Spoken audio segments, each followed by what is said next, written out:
Hello everyone, नमस्कार। स्वागत है आप सभी का आपके अपने फेवरेट चैनल न्यू लाइट प्रयास पर। तो आज हम लोग डिस्कशन करेंगे all India full syllabus test 41 session है। इस मिशन के तहत अब पढ़ने का अधिकार सबको, डॉक्टर बनने का अधिकार भी सबको। मिशन है mentor doctor SP Singh sir का, टीम न्यू लाइट का।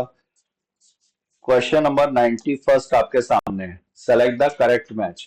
मैचिंग टाइप का क्वेश्चन, आपको करेक्ट मैचिंग बतानी है इसमें। एलिफेंट, एलिफेंट में रेस्पिरेशन किसके द्वारा? By lungs. तो मैचिंग सामने ही दी हुई है। पिजन में क्रॉप एंड गिजर्ड, ये एडिशनल चैम्बर्स प्रेजेंट हैं, एव्स में होते हैं। इसके अलावा गिजर्ड ये कॉकरोच में भी प्रेजेंट है। वाइपर, वाइपर में वन वेंट्रिकल। वाइपर क्या है? ये रेप्टिलियन है, स्नेक, और इसमें थ्री चैम्बर्ड हार्ट है।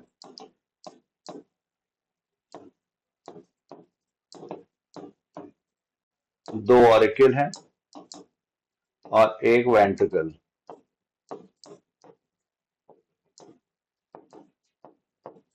बेलानोग्लॉसस, बेलानोग्लॉसस ये स्टोमोकॉर्ड। बेलानोग्लॉसस मेंबर है हेमिकॉर्डेटा का, और हेमिकॉर्डेटा में जिस स्ट्रक्चर को नोटोकॉर्ड के सिमिलर समझा गया था वो था स्टोमोकॉर्ड। स्टोमोकॉर्ड एक्चुअली क्या है? ये बक्कल डाइवर्टिकुलम है। Tubular outgrowth from buccal cavity, buccal diverticulum.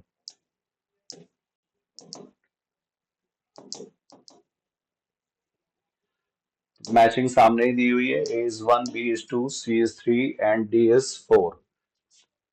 91st is first. Now question number 92. Select the in situ conservation. तो in situ, in situ का मतलब ऑन साइट कंजर्वेशन, जहां पर है वहीं पर उसको संरक्षित किया जाए। तो इन situ कंजर्वेशन के एग्जांपल्स हैं हॉट स्पॉट, बायोस्फीयर रिजर्व, इसके अलावा wild life sanctuaries, wild life sanctuaries और नेशनल पार्क्स।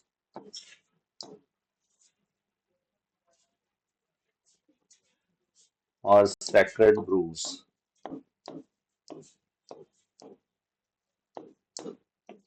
तो इसमें seed bank, tissue culture, pollen bank, ये सारे ex situ conservation, off site conservation के एग्जांपल्स दिए हुए हैं। ये भी एक्स सीटू, ये भी एक्स सीटू। सिर्फ खाशी एंड जैंशिया हिल्स ये सेक्रेड ग्रूव्स। तो धार्मिक कारणों से ये जो वन, छोटे छोटे वन होते हैं, इनको, इनमें जो भी पौधे वगैरह हैं उनको संरक्षित किया जाता है, पूजा की जाती है। तो खासी एंड जैंसिया हिल्स ये मेघालय सेक्रेड ग्रुप्स का एग्जाम्पल है। इसके अलावा Aravalli hills of Rajasthan, Aravalli hills of Rajasthan. Sarguja, Chanda and Bastar,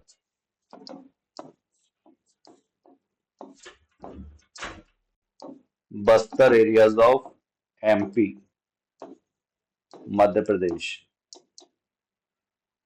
और western Ghat regions of Karnataka and Maharashtra. तो ये सारे सेक्रेड ग्रुप्स। आंसर हुआ 92 का third. Now we move to next question, question number 93। PTH, parathormone. Parathormone क्या है? ये हाइपर कैल्शियमिक हार्मोन होता है, ब्लड में कैल्शियम के लेवल को बढ़ाता है।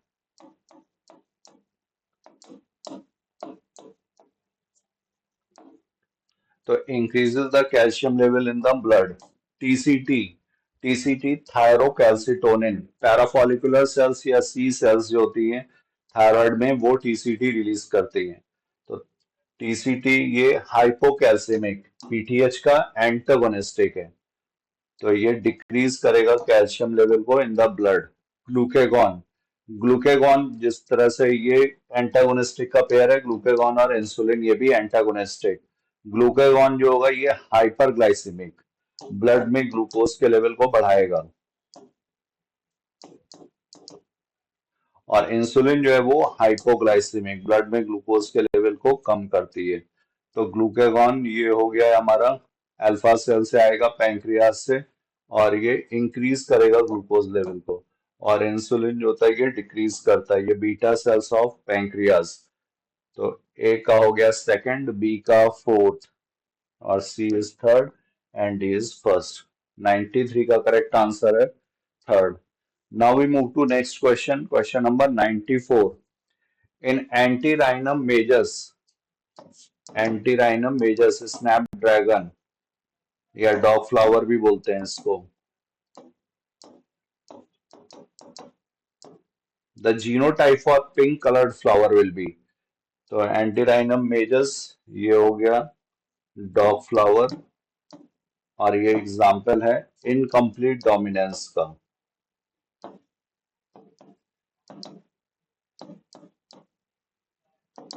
इनकम्प्लीट डोमिनेंस जब R1 F1 जनरेशन में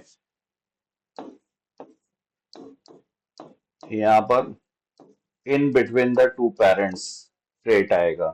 तो जैसे ये रेड फ्लावर था, ये व्हाइट फ्लावर थे, और यहाँ पर ये पिंक फ्लावर F1 जनरेशन में। और जब इनकी सेल्फिंग की जाएगी तब ये 1:2:1 के रेशियो में F2 जनरेशन में फिनोटिपिक और जीनोटिपिक रेशियो शो करेंगे। Phenotypic ratio and genotypic ratio F2 generation. तो यहाँ पूछा गया जीनोटाइप फॉर पिंक।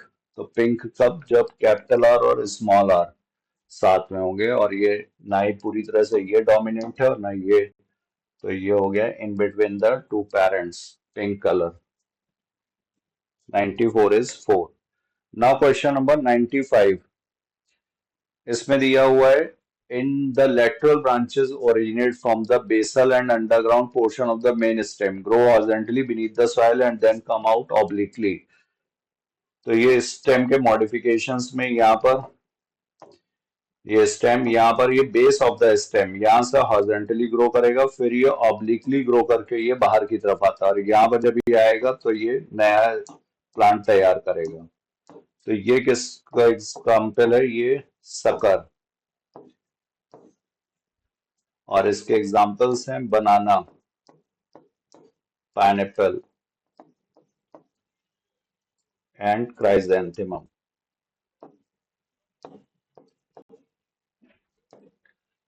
तो यहाँ पर क्या हो गया, chrysanthemum, in chrysanthemum. 95 is first.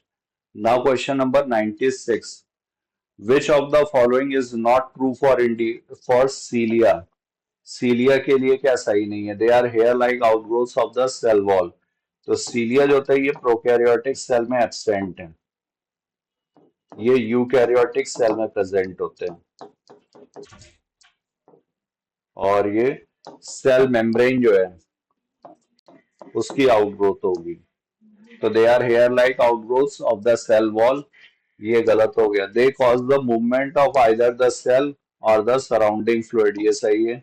There core is called axoneme, यहाँ पर 9+2 अरेंजमेंट होता है। 9 यहाँ पर क्या है, 9 पेरिफेरल डबलेट्स,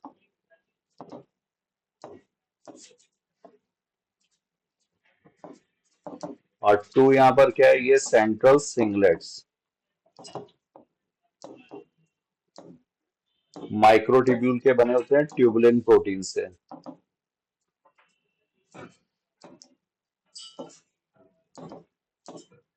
और they are covered with plasma membrane, ठीक है, प्लाज्मा मेम्ब्रेन की आउटग्रोथ है।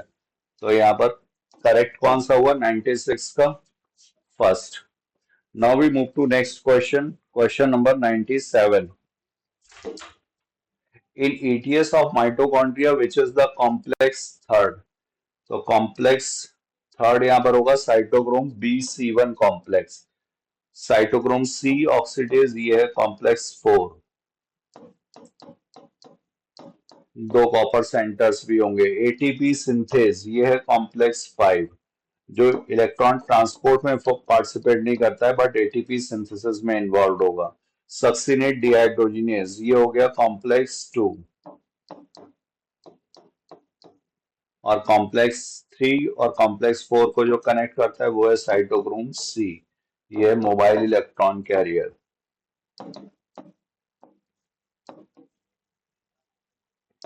ETS की लोकेशन कहाँ पर है, तो ये inner mitochondrial membrane.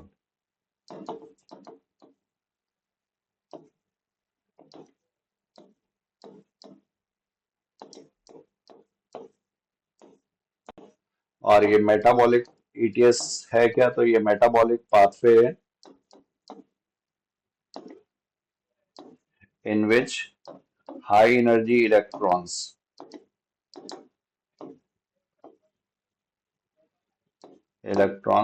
are passed from one electron carrier to another।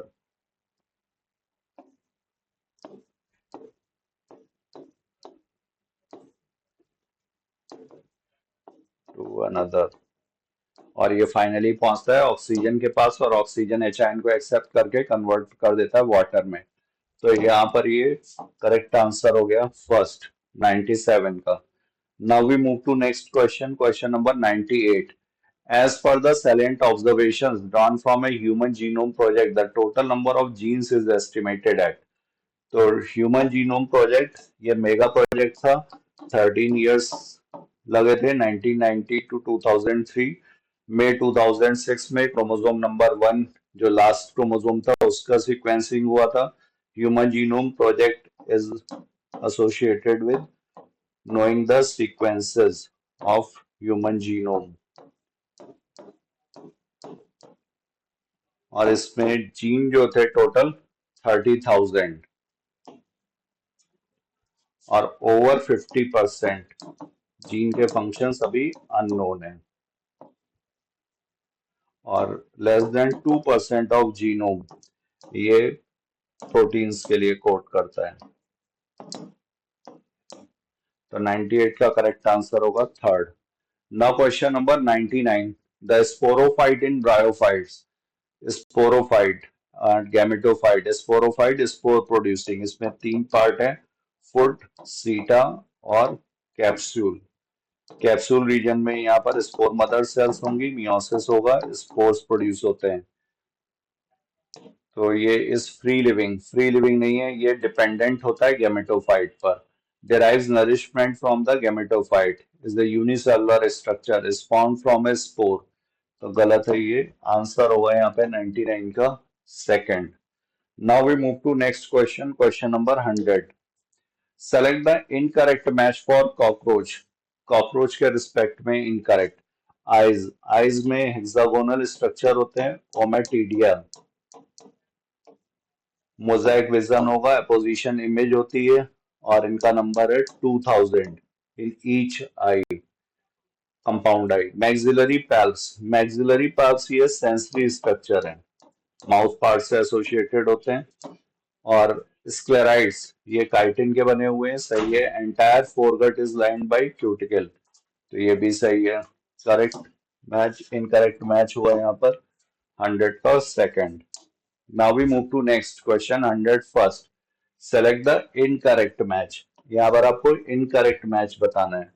तो फिशेस में एक ऑरिकल है और एक वेंट्रिकल, और यहाँ पर जो सर्कुलेशन होता है इसको बोलते हैं वेनस सर्कुलेशन, क्योंकि यहाँ पर सिर्फ डीऑक्सीनेटेड ब्लड होगा हार्ट में। तो ये सही है, फिशेस 1 ऑरिकल। एम्फीबियंस में 2 ऑरिकल हैं बट सिंगल वेंट्रिकल है, जिसमें मिक्सिंग होती है ब्लड की।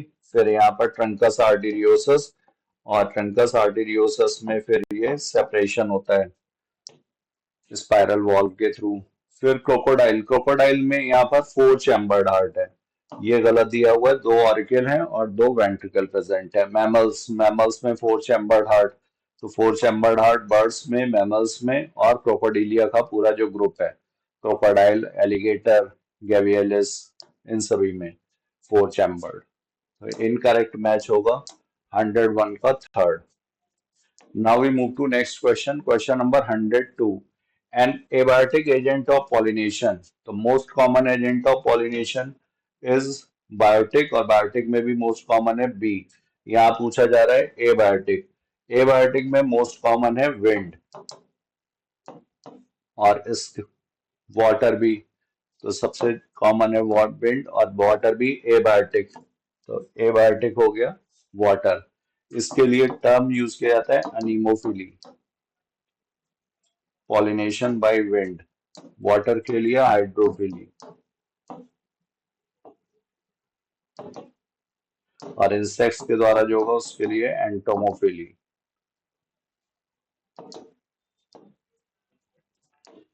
Next, which of the following are characteristic feature of aschelminthes? तो एस्केलमेंथीज यहाँ पर ऑर्गन सिस्टम लेवल ऑर्गेनाइजेशन होगा, ट्रिप्लोब्लास्टिक होगा, और वेल डेवलप्ड यहाँ पर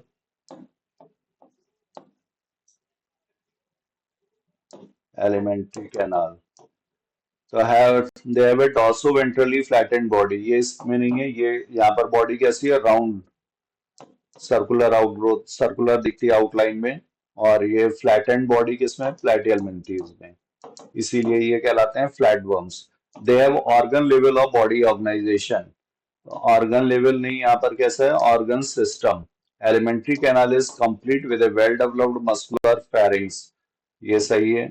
sexes are separate, that is dioecious, ascaris में ही मेल एस्कैरिस और फीमेल एस्कैरिस, तो फीमेल एस्कैरिस इज लॉन्गर,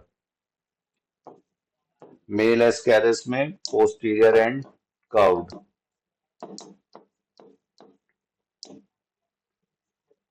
और यहाँ पर पीनियल सीटी प्रेजेंट होते हैं, कपुलेशन में हेल्प करते हैं, तो ये सेक्सुअल डायमॉर्फिज्म शो करेगा। तो सी एंड डी यहाँ पर 103 का third. Now we move to next question, question number 104। Select the incorrect match, यहाँ पर आपको इनकरेक्ट मैच बताना है।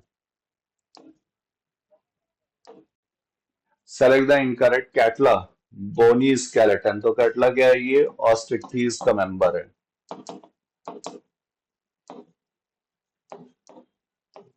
ये हो गई bony fish. Cobra, cobra reptile, reptilian snake, 4 chambered heart, तो यहाँ पर ये गलत है, रेप्टाइल्स में यूजुअली 3 चैम्बर्ड, सिर्फ क्रोकोडिलिया ग्रुप जिसमें 4 चैम्बर्ड।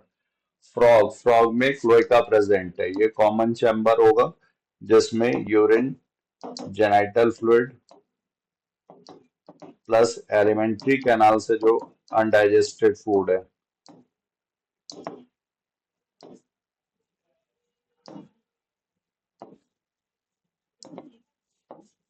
ये भी। इसके बाद पैरट, पैरट में न्यूमेटिक बोन्स, तो एयर कैविटीज प्रेजेंट होंगी, लाइटर होगा, उड़ने में सहायक होगी, तो यहाँ पर करेक्ट इनकरेक्ट होगा cobra, 4 chambered heart. Now we move to next question, question number 105। Select the correct match, horse tail and ferns, horse tail and ferns ये क्या है, ये pteridophytes.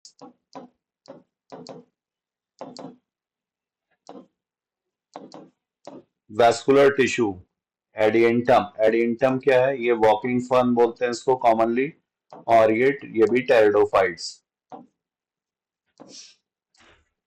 Walking fern pteridophyte. Sphagnum, sphagnum क्या है, ये unisexual या bisexual, तो ये बाइसेक्सुअल होता है, यहाँ पर मेल और female reproductive organs, antheridium and archegonium on the same plant, different branches.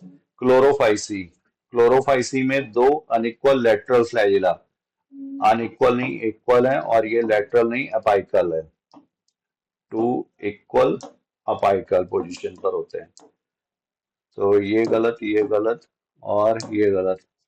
Correct match पूछा गया था, 105 का करेक्ट आंसर होगा second. Now we move to next question, question number 106। What is the oxidation product in green sulphur and purple sulphur bacteria? तो यहाँ पर hydrogen या electron donor जो होता है वो H2S है इंस्टेड ऑफ वाटर। जो ऑक्सीजनिक फोटोसिंथेसिस करते हैं ब्लू ग्रीन एल्गी और प्लांट्स, इनमें वाटर जो है वो हाइड्रोजन या हाइड्रोजन और इलेक्ट्रॉन डोनर। तो यहाँ पर जो ऑक्सीडेशन प्रोडक्ट ऑक्सीजन, यहाँ पर सल्फर या sulphate,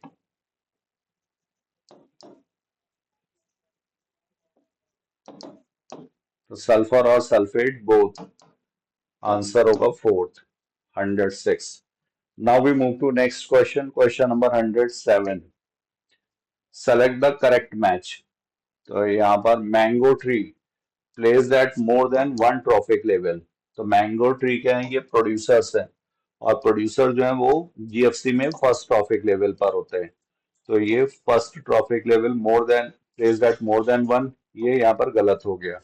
human placed at more than one trophic level, तो ह्यूमंस में be present at all trophic levels accept first trophic level, क्योंकि फर्स्ट ट्रॉफिक लेवल पर क्या होते हैं, प्रोड्यूसर्स।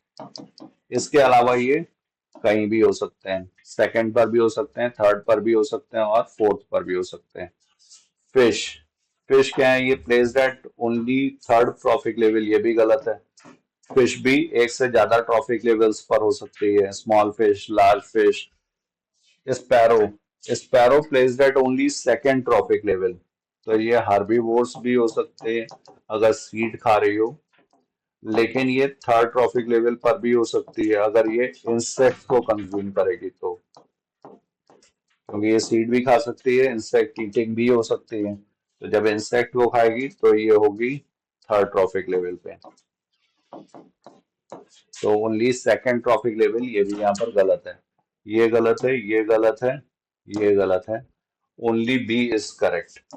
आंसर सही हुआ यहाँ पर 107 का fourth. Now we move to next question, question number 108। The first human hormone produced by recombinant DNA technology, तो ये इंसुलिन था, एली लिली कंपनी ने बनाया था। ई कोलाई, दो सेपरेट ई कोलाई, फॉर दो सेपरेट ई कोलाई यूज किए गए थे, ए और बी चेन के लिए, पॉलीपेप्टाइड ए एंड बी, और इनको फिर कनेक्ट किया गया था डाइसल्फाइड ब्रिज से।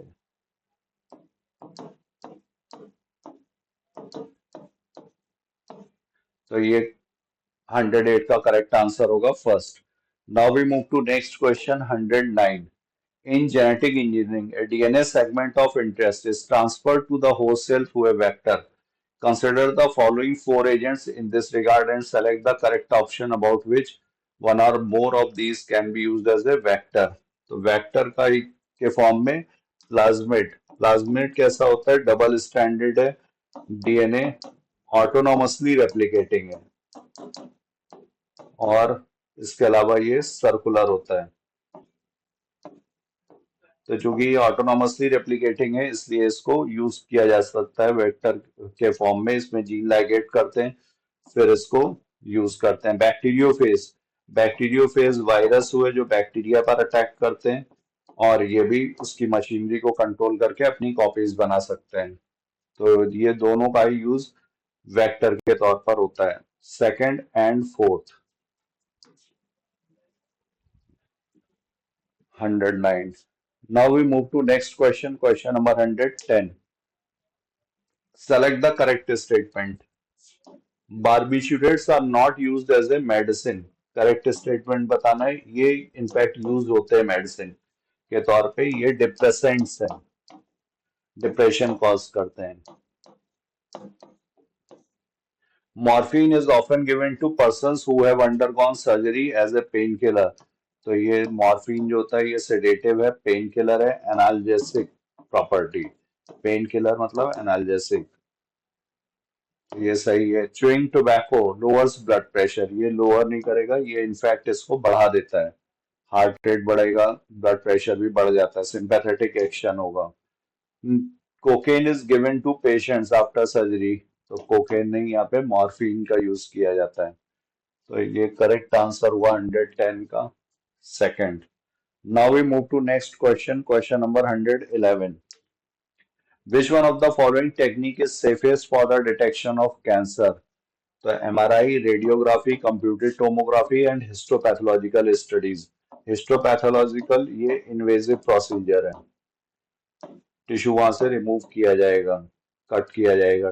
कंप्यूटेड टोमोग्राफी ये एक्सरेज बेस्ड है, तो ये इनका ये कार्सिनोजेनिक है, इसलिए इसको भी सेफ नहीं बोला जाएगा। मैग्नेटिक रेजोनेंस इमेजिंग ये यहाँ पर प्रेफर किया जाता है। तो 111 का करेक्ट आंसर हुआ first. Now question number 112। Name the component that binds to the operator region of operon and prevents RNA polymerase from transcribing the operon. तो लैक ओपरॉन में अगर हम लोग देखेंगे तो यहाँ पर ये इनहिबिटर जीन, इसके बाद प्रोमोटर, फिर ऑपरेटर, और फिर इसके बाद स्ट्रक्चरल जीन्स जेड, वाई और ए।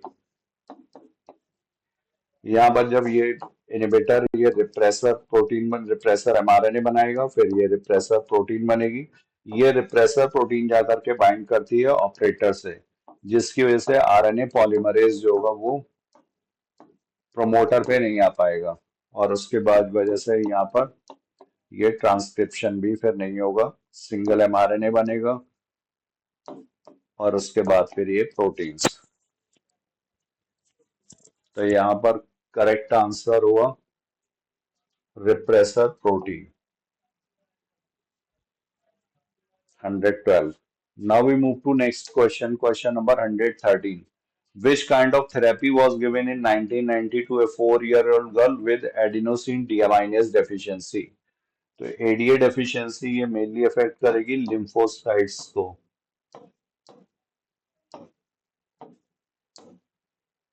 तो इसके ट्रीटमेंट के लिए यहाँ पर यूज किया गया था गिवन जीन थेरेपी।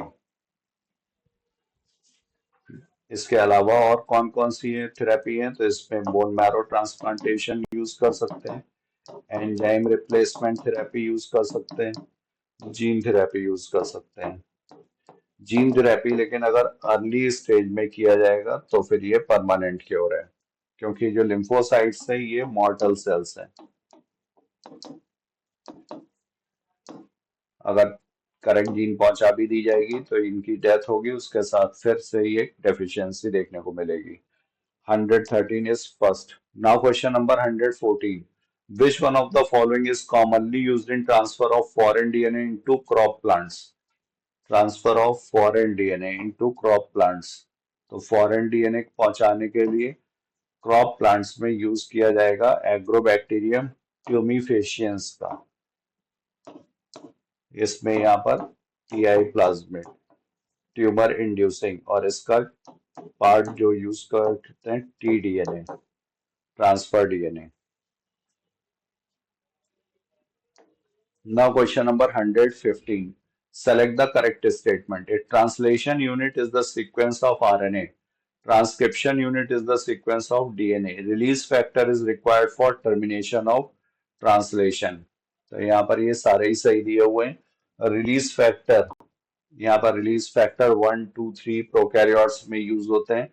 ये स्टॉप कोडॉन्स को आइडेंटिफाई करते हैं, और जब स्टॉप कोडॉन्स पे आइडेंटिफिकेशन होगा तो उसके बाद ये फिर जो इससे पहले वाली साइट थी जहां पर टीआरएनए ये पॉलीपेप्टाइड चेन कैरी कर रहा था, इसको पॉलीपेप्टाइड चेन को टीआरएनए से अलग करेगा।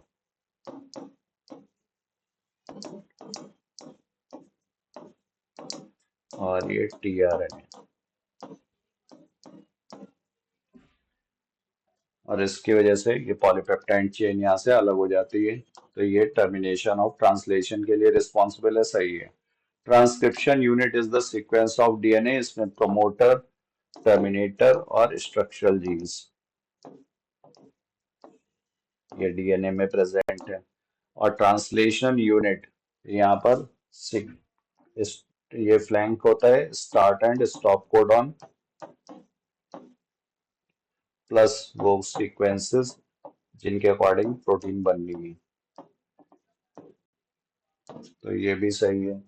करेक्ट आंसर होगा यहाँ पे 115 का 4। Now we move to next question, question number 116। Filariasis, filariasis जो है इसमें वूचरेरिया बैंक्रॉफ्टी एंड वूचरेरिया मैलेई, ये दो स्पीसीज हैं फाइलेरियासिस के लिए। इसमें लिम्फेटिक वेसल्स का ऑब्स्ट्रक्शन होता है, यूजुअली लोअर लिम्स को अफेक्ट करती है, बट अपर लिम्स में आल्सो बी अफेक्टेड। तो फाइलेरियासिस इज वूचरेरिया। अमीबियासिस ये अमीबिक डिसेंट्री के लिए रिस्पॉन्सिबल है, Entamoeba histolytica contaminated food and water से। निमोनिया ये लोअर रेस्पिरेटरी ट्रैक्ट इन्फेक्शन है, हीमोफिलस इन्फ्लुएंजी और स्ट्रेप्टोकोकस निमोनी बैक्टीरियल कॉजेज हैं इसके। रिंग वर्म्स, रिंग वर्म यहाँ पर ट्राइकोफाइटॉन, इसके अलावा microsporum, epidermophyton and trichophyton, 3 genera हैं जो रिंगवर्म इन्फेक्शन के लिए रिस्पॉन्सिबल है। तो करेक्ट आंसर आपको सिर्फ इसी से मिल जा रहा था, ए का थर्ड। बाकी में ये किसी में भी ए थर्ड नहीं है। तो करेक्ट आंसर हुआ यहाँ पर 116 का third. Now we move to next question, question number 117। Cortisol is also involved in maintaining the cardiovascular system as well as the kidney function. सही है। Large amounts of androgenic steroids are also secreted by adrenal medulla. तो adrenal medulla नहीं, यहाँ पे cortex होना चाहिए था। Androgenic steroids जो adrenal cortex है, इसमें 3 zones हैं, glomerulosa, fasciculata और reticularis। Reticularis से आते हैं gonadocorticoids।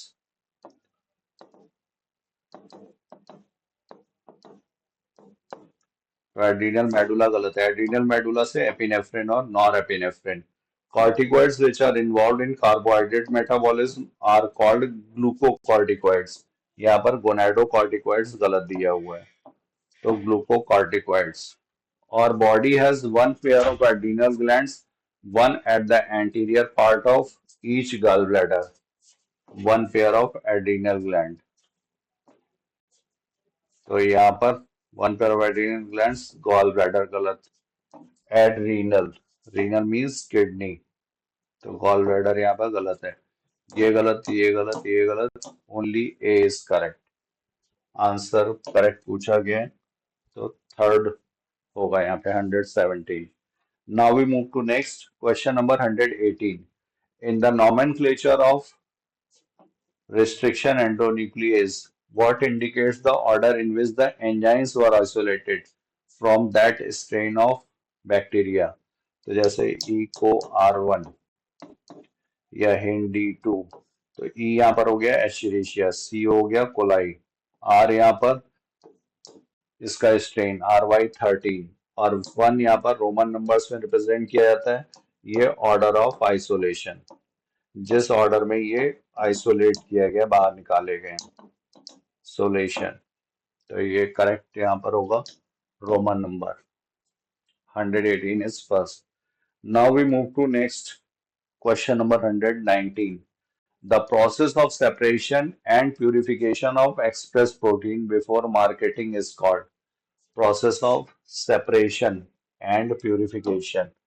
तो एक्सप्रेस प्रोटीन मतलब यहाँ पर रिएक्शन कंप्लीट हो चुकी है, रिएक्टेंट से जब प्रोडक्ट बन जाएगा तो इसकी जो प्रोसेसिंग होगी ये कहलाता है डाउन स्ट्रीम, और अगर इधर होगा तो इसको बोलते हैं अप स्ट्रीम। तो यहाँ पर प्रोडक्ट की बात हो रही है, डाउन स्ट्रीम प्रोसेसिंग में आएगा ये। Next question number 120।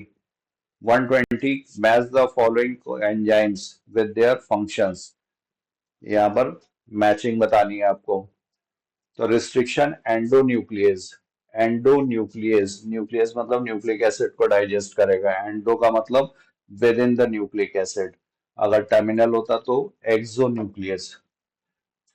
तो ये होगा यहाँ पर cuts DNA at specific position, और exonuclease remove nucleotides from the ends of DNA. Third, फिर फोर्थ, फिर डीएनए लाइगेज, ये डीएनए फ्रेगमेंट्स को ज्वाइन करता है, फॉस्फोडाइस्टर लिंकेज को ये स्टैब्लिश करेगा। और tag polymerase, Thermus aquaticus, extend primers on genomic DNA template. ये होगा यहाँ पर सेकंड। तो ए का थर्ड, बी का फोर्थ, सी का फर्स्ट और डी का सेकंड। आंसर होगा यहाँ पर second. Now we move to next question. Question number 121. Regeneration of damaged growing grass following grazing is largely due to। तो जो ग्रेजर्स चल रहे होते हैं, जो घास को ऊपर चढ़ जाते हैं, तो इसका जो रीजनरेशन होगा वो किसकी वजह से होता है? तो ये इंटर कैलरी मेरिस्टेम की वजह से। और ये क्या है? ये भी प्राइमरी मेरिस्टेम है। इंक्रीज इन लेंथ के लिए रिस्पॉन्सिबल है, जैसा कि अपाइकल मेरिस्टेम है।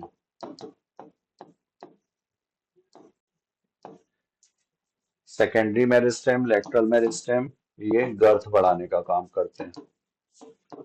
चौड़ाई। तो आंसर होगा 121 का थर्ड।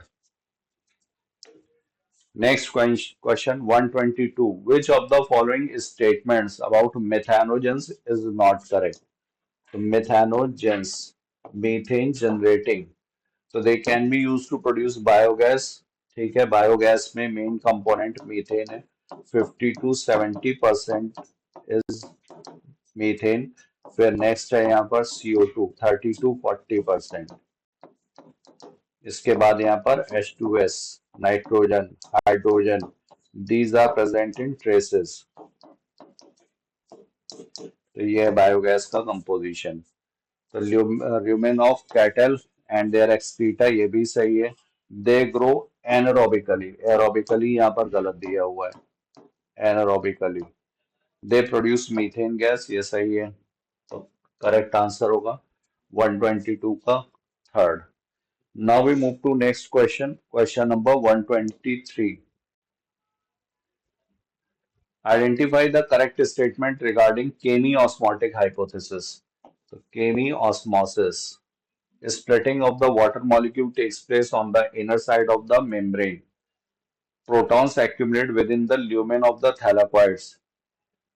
तो स्प्लिटिंग ऑफ वाटर मॉलिक्यूल्स, यहाँ पर ये पहला रीजन है जिसकी वजह से एचायन कॉन्सेंट्रेशन थैलाकॉइड के ल्यूमेन में बढ़ता है, प्रोटॉन ग्रेडियंट एस्टेब्लिश होगा। तो first is photolysis of water, H2O का जब ब्रेक डाउन होगा तो यहाँ पर एचाइन, दो एचाइन प्लस दो electron plus half O2, oxygen यहाँ बाई प्रोडक्ट के फॉर्म में रिलीज हो जाएगी और एचाइन ये प्रोटॉन ग्रेडियंट एस्टेब्लिश करने में, और दो इलेक्ट्रॉन्स ये वापस चले जाते हैं फोटोसिस्टम 2 के पास। तो protons accumulate within the lumen of the thylakoids, ये भी सही है। Primary acceptor of electron transfers the hydrogen to an electron carrier. Primary acceptor, तो जब फोटोसिस्टम 2 से इलेक्ट्रॉन इमिट होगा रिएक्शन सेंटर से, इसके P700 यहाँ पर P680 रिएक्शन सेंटर है ये, और जब यहाँ से इलेक्ट्रॉन पहुंचेगा तो ये primary electron acceptor. Primary electron acceptor यहाँ पर होता है फियोफाइटिन, फियोफाइटिन से प्लास्टोक्विनोन के पास, और प्लास्टोक्विनोन से फिर ये आता है साइटोक्रोम B6F के पास, फिर प्लास्टोसाइनिन, और इसके बाद ये आ जाता है फोटोसिस्टम 1 में। तो यहाँ से जब ये प्लास्टोक्विनोन के पास पहुंचेगा तो इसे बोलते हैं hydrogen carrier. Primary acceptor of electron transfers the, और ये हाइड्रोजन नहीं इलेक्ट्रॉन को ट्रांसफर करेगा टू हाइड्रोजन कैरियर। तो ये स्टेटमेंट यहाँ पर गलत है। NADP reductase enzyme is located on the stroma side of the membrane.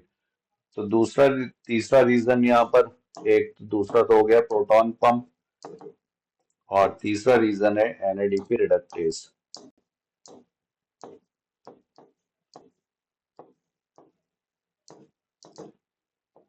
यहाँ पर ये जो प्लास्टोक्विनोन था इसने स्ट्रोमा से एचाइन को यहाँ पे पंप किया था, एक फोटोलिसिस ऑफ वाटर से हो गया, दूसरा प्रोटॉन पंप की वजह से हो गया, और तीसरा NADP रिडक्टेज, ये स्ट्रोमा साइड पर होता है NADP रिडक्टेज। और ये NADP प्लस, और प्लस ये इलेक्ट्रॉन यहाँ से जो आ रहा है उसको एक्सेप्ट करेगा, एचाइन को ये स्ट्रोमा से लेता है, कन्वर्ट कर देता है NADP2H में, तो बाहर एचाइन कम हो रहा है, ये भी ग्रेडियंट को एस्टेब्लिश करने में हेल्पफुल होगा। तो NADP reductase enzyme is located on the stroma side of the membrane. ये किधर की तरफ है? Stroma side. ये है ल्यूमेन थैलाकॉइड का, बाहर की तरफ जो मैट्रिक्स ये से बोलते हैं स्ट्रोमा। तो ये भी सही है। Protons increase in number in stroma, protons increase नहीं, प्रोटॉन्स का यहाँ पर इंक्रीज कहाँ पर हो रहा है? ल्यूमेन में, केमी ऑस्मोटिक हाइपोथेसिस के अकॉर्डिंग। तो ये यहाँ पर गलत है। 1, 2 और 3, A, B, D करेक्ट है। Choose the correct. तो A, B and D answer हो गया 123 का second. Now we move to next question, question number 124। Match the list 1 with list 2 regarding the organs of cockroach. Crop, crop ये storage of food, इसके लिए proventriculus, proventriculus is another name for gizzard, और यहाँ पर ये grinding में help करता है। हेपेटिक सीका, हेपेटिक सी का या गैस्ट्रिक सी का 6 to 8 इन नंबर होते हैं, डाइजेशन में हेल्प करते हैं, फोरगट और मिडगट के जंक्शन पर होते हैं। मैल्पिजियन ट्यूब्यूल्स इनका नंबर होता है 100 to 150 और ये प्रेजेंट होंगे at the junction of midgut and hindgut और यूरिक एसिड के फॉर्म में ये रिलीज करेंगे तो रिमूवल ऑफ नाइट्रोजनस वेस्ट, इसीलिए ये होता है यूरिकोटेलिक। तो करेक्ट आंसर हुआ ए इज 4, एक में ही दिया हुआ है, पहला मैचिंग करके ही आपको आंसर मिल जाएगा। 124 is first. Now question number 125, cellular barriers. तो सेलुलर बैरियर्स यहाँ पर हुए न्यूट्रोफिल्स, पॉलीमार्फो न्यूक्लियर ल्यूकोसाइट्स, PMNL। इसके बाद अलावा यहाँ पे मैक्रोफेजेस भी हैं, मोनोसाइट्स और natural killer cell, type of lymphocytes. Cytokine barrier, cytokine barrier यहाँ पर कौन सा हुआ, इंटरफेरॉन्स। जो वायरल इन्फेक्टेड सेल्स होते हैं ये नेबरिंग सेल्स जो वायरस का इन्फेक्शन इनमें नहीं हुआ है उनको इम्यूनिटी प्रोवाइड करता है। फिजिकल बैरियर, फिजिकल बैरियर यहाँ पर हो गया म्यूकस और फिजियोलॉजिकल बैरियर हो जाएगा HCl इन गैस्ट्रिक जूस। तो ए का थर्ड, ए का थर्ड हो गया, बी का फर्स्ट, ए का थर्ड, बी का फर्स्ट, सी का सेकंड और डी का फोर्थ। आंसर होगा 4। Now question number 126, match the following and choose the correct option for frog. Touch, touch ये सेंसरी पेपिला, इसके लिए स्मेल, स्मेल यहाँ पर नोज के through nasal epithelium. Cranial nerves, cranial nerves ये पेरिफेरल नर्वस सिस्टम का part है। Medulla oblongata, medulla oblongata spinal cord से कम्युनिकेट करता है थ्रू द, यहाँ पर जो अपर्चर है ओपनिंग है इसको बोलते हैं फोरामेन मैग्नम और ये लार्जेस्ट फोरामेन है, ह्यूमंस में भी प्रेजेंट होता है।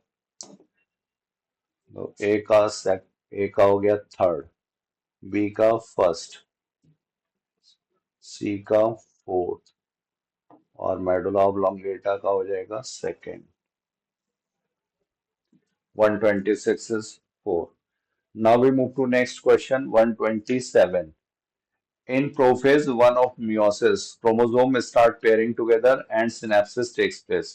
This process occurs during which of the following stage?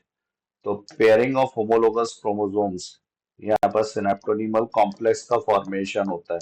सिनेप्टोनीमल complex ये ट्राईपार्टेड स्ट्रक्चर है, 3 पार्ट में है और ये स्टेबलाइज करने का काम करता है। तो ये जाइगोटीन में इसका फॉर्मेशन होगा सिनेप्टोनीमल कॉम्प्लेक्स का और क्रोमोसोम के बेसिस पर इस स्ट्रक्चर को बोलेंगे बाइवेलेंट और जो क्रोमेटिड्स के बेसिस पर अगर देखा जाएगा तो इसको बोलेंगे टेट्राड। तो बाइवेलेंट और टेट्राड स्टेज का फॉर्मेशन अगर पूछा जाएगा तो ये हम लोग बताएंगे जाइगोटीन में। और अगर इसका पूछा जाए कि क्लियर विजिबिलिटी किस स्टेज में आती है तो क्लियर विजिबिलिटी बाइवेलेंट या टेट्राड स्टेज की होगी पैकेटीन में। पैकी वर्ड का मतलब ही होता है थिक, टीन का मतलब होता है थ्रेड। तो 127 का करेक्ट आंसर हुआ fourth. Now question number 128, which one of the following is not a criteria of genetic material. Genetic material का क्राइटेरिया कौन सा नहीं है? तो should not provide the scope for changes for evolution, actually it should provide but gradual minor changes के लिए। Should be able to express itself in the form of Mendelian character, सही है। Should be able to generate it's replica, अपनी copy बना सके, ये भी सही है। Should be stable chemically and structurally. तो इसीलिए स्टोरेज ऑफ इंफॉर्मेशन के लिए यहाँ पर हम लोग यूज करते हैं DNA को और ट्रांसमिशन के लिए यूज किया जाता है RNA को।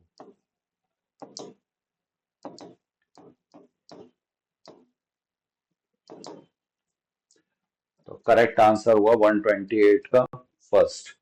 Now question number 129, which one of the following experiments of Frederick Griffith resulted in the discovery of bacterial transformation? तो फ्रेडरिक ग्रिफिथ ने ट्रांसफॉर्मिंग प्रिंसिपल दिया था। और इसके अकॉर्डिंग क्या था कि जो एस स्ट्रेन है, heat killed S strain bacteria, इससे कुछ पास हुआ है जिसको इन्होंने बोला था ट्रांसफॉर्मिंग प्रिंसिपल। और इसकी वजह से जो आर स्ट्रेन है, वो लाइव आर स्ट्रेन, ये चेंज हो जाता है एस स्ट्रेन में। तो ये था इनका ट्रांसफॉर्मिंग प्रिंसिपल। तो S strain heat killed injected into mice, mice lived, गलत है ये। S strain heat killed plus R strain live injected into mice, mice died. और जब इसकी ऑटोप्सी की गई तब इसमें हम लोगों को एस स्ट्रेन मिला था। तो आर स्ट्रेन जो है वो किसमें चेंज हो गया था, एस स्ट्रेन में। आर स्ट्रेन ये जो लाइव था ये ट्रांसफॉर्म हो गया था एस स्ट्रेन में। और किसकी वजह से, ये इन्होंने उसका बायोकेमिकल नेचर नहीं बताया था, बट इसके लिए ट्रांसफॉर्मिंग प्रिंसिपल वर्ड यूज किया था, तो ये यहाँ पर सही दिया हुआ है। S strain injected into mice, mice died, and R strain injected into mice, mice lived. तो करेक्ट आंसर जिसकी वजह से ये डिस्कवर हुआ तो ये second. Next 130, which of the following come under the evil quartet. Evil quartet, यहाँ पर चार फैक्टर्स थे जो रिस्पॉन्सिबल हैं बायोडाइवर्सिटी लॉस के लिए। इनके लिए कॉमनली बोला जाता है एविल क्वार्टेट। सॉब्रिकेट के तौर पर, निकनेम के तौर पर ये एविल क्वार्टेट वर्ड यूज किया गया है। तो बायोडाइवर्सिटी लॉस के लिए चार reasons. Habitat loss and fragmentation, ये मोस्ट इंपॉर्टेंट कॉज है। Over exploitation, when needs turn into greed, तो ये हो जाएगा यहाँ पर over exploitation. Alien species invasion, alien species invasion, ये इसमें क्या इसका होगा, इसमें नाइल पर्च का एग्जाम्पल है, लैंटेना वीड्स में लैंटेना है, आइकॉर्निया है, और इसके अलावा पाथेनियम, ये सब एक्सोटिक वीड्स। और इसके अलावा है यहाँ पर फिश। फिर यहाँ पर मॉर्टेलिटी कंपटीशन, तो मॉर्टेलिटी और कंपटीशन ये नहीं है। और एलियन स्पीसीज इन्वेजन के अलावा एक और है को एक्सटिंक्शन। ये चार factors, habitat loss, over exploitation, alien species invasion, और ये हो गए चार। मॉर्टेलिटी और कंपटीशन इससे रिलेटेड नहीं है। तो ये पूछा क्या गया, करेक्ट आंसर पूछा गया है A, B and C. Now next question 131। यहाँ पर ETS complex 1, ETS complex 2, 3 and 4। तो ETS कॉम्प्लेक्स 1 है यहाँ पर NADH डिहाइड्रोजिनेज। ये NAD2H यहाँ से एंटर करता है। NAD2H कहाँ से आता है, तो ये क्रेब्स साइकिल में बनेगा, लिंक रिएक्शन में बनेगा, और जो ग्लाइकोलिसिस में बना था। इसके पास हाई एनर्जी इलेक्ट्रॉन्स होते हैं जो कॉम्प्लेक्सेस के थ्रू फाइनली ऑक्सीजन के पास पहुंचते हैं। तो ETS कॉम्प्लेक्स टू यहाँ पर सक्सिनेट डिहाइड्रोजिनेज, और ये दोनों अपना इलेक्ट्रॉन फिर किसको देते हैं, ये यूबिक्विनोन के थ्रू, जो यूक्यूएस2 में चेंज होता है यूबिक्विनॉल में। ये दोनों दे फिर ये पहुंचाते हैं कॉम्प्लेक्स 3 के पास। और कॉम्प्लेक्स 3 यहाँ पर है साइटोक्रोम BC1 कॉम्प्लेक्स। तो ये हो गया साइटोक्रोम BC1। और इसके बाद फिर आता है कॉम्प्लेक्स 3 से साइटोक्रोम C लेकर के जाएगा, ये मोबाइल इलेक्ट्रॉन कैरियर है, ये कॉम्प्लेक्स 4 के पास पहुंचा देता है। कॉम्प्लेक्स 4 का नाम है साइटोक्रोम A3, या इसी को बोला जाता है साइटोक्रोम C ऑक्सीडेज। और इसमें दो कॉपर सेंटर्स भी हैं, आयरन सेंटर भी होगा प्लस दो कॉपर सेंटर। तो ETS कॉम्प्लेक्स 4 ये हो गया ये। और ETS कॉम्प्लेक्स 4 से फिर फाइनली इलेक्ट्रॉन पहुंचता है ऑक्सीजन के पास। तो ऑक्सीजन इलेक्ट्रॉन का एक्सेप्टर भी, हाइड्रोजन आयन भी एक्सेप्ट करता है, और ये कन्वर्ट कर देता है H2O में। तो ये है ETS कॉम्प्लेक्स। ए का हो गया थर्ड, बी का हो जाएगा fourth, A is third and B is fourth. ये सिर्फ एक में है, चौथे में। 131 is 4. Now we move to next question. Question number 132. Which of the following is the correct equation of exponential growth? तो एक्सपोनेंशियल ग्रोथ में कर्व कैसा होगा? जे शेप्ड होगा अगर अनलिमिटेड रिसोर्सेज हो। ये पॉपुलेशन डेंसिटी ओवर टाइम। तो एन टी, एन टी क्या है? Population density after time T. N nought क्या है? ये इनिशियल पॉपुलेशन। और आर यहाँ पर क्या है? Intrinsic rate of natural increase.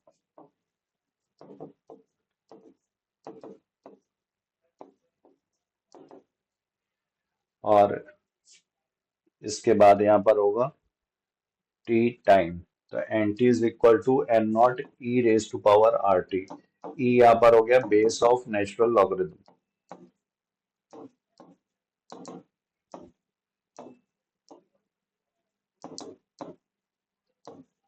इसकी वैल्यू है 2.71828। तो ये सब यहाँ पर याद रखना। 132 का करेक्ट आंसर होगा 4। Now we move to next question. Question number 133. Which of the following plants possess the placentation of ovules born on central axis with no septa? तो यहाँ पर सेंट्रल एक्सिस पर प्लेसेंटा का फॉर्मेशन, यहाँ पर seeds लगे होंगे।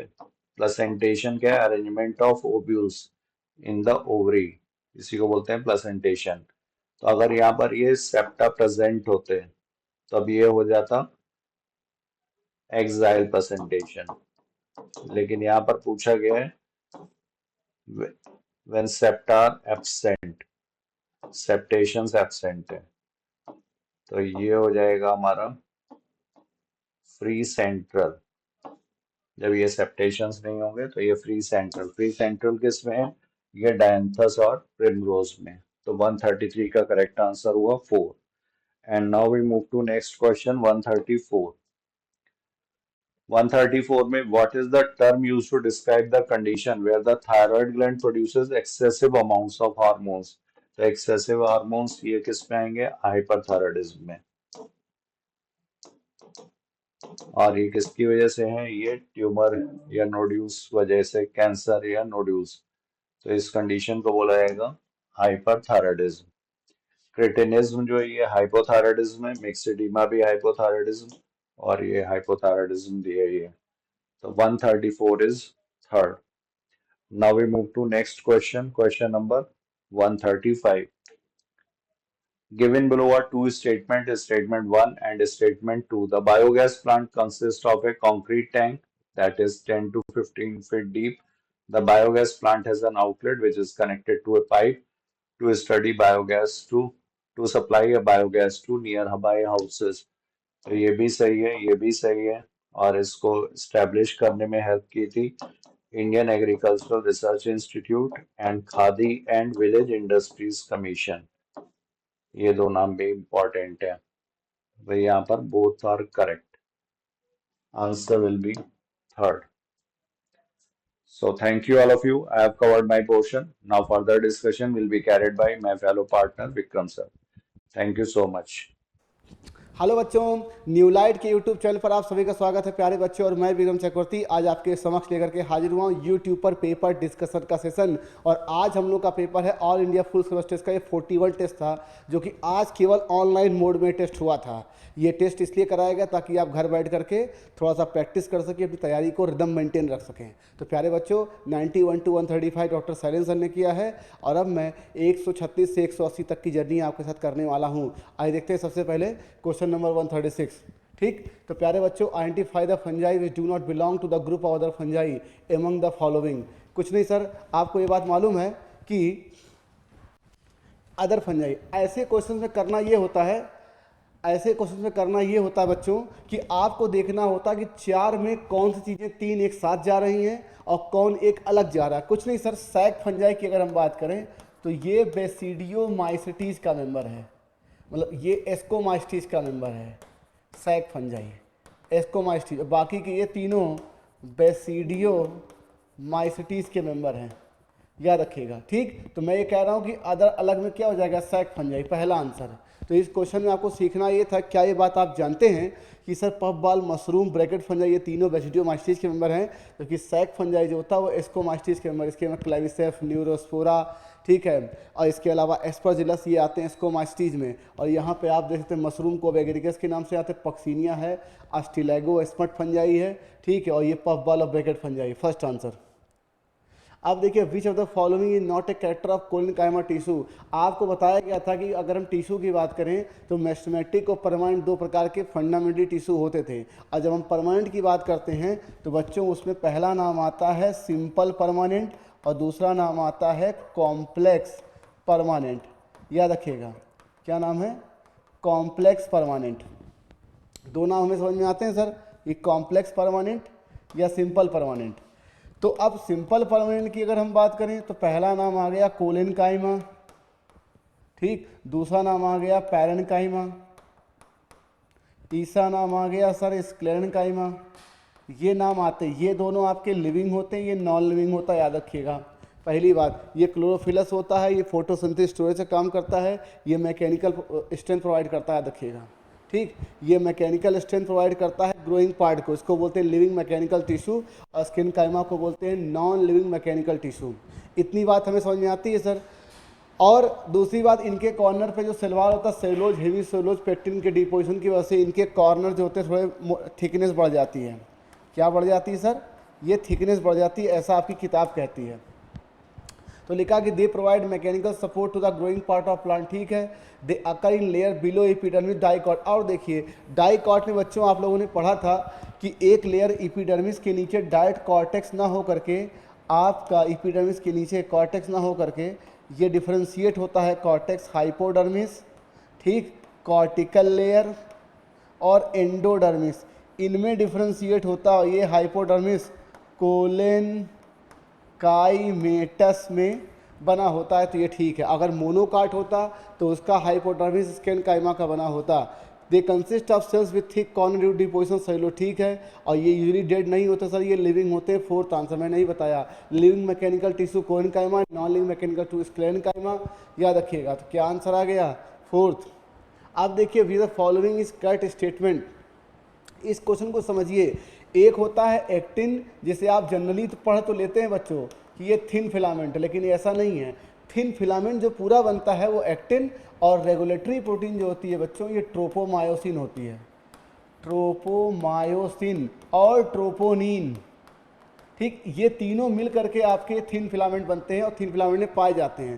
तो ये बात तो हमको समझ में आती है कि ये थिन फिलामेंट में पाए जाते हैं, याद रखिएगा। अब ये सेंटेंस तो ठीक दिख रहा है, और जबकि आप मायोसिन की जब बात करते हैं, मायोसिन, तो ये आपका थिक फिलामेंट है। क्या है ये, थिक फिलामेंट। अब देखिए जेड लाइन की अगर हम बात करें, ध्यान से आप स्ट्रक्चर को देखिए। अगर मैं इस जेड लाइन को बना रहा हूं ऐसे, इस चीज़ को समझो बच्चों, और ये मैंने एक्टिन फिलामेंट बनाया, हाफ हाफ डिस्टेंस पर बनाया ऐसे,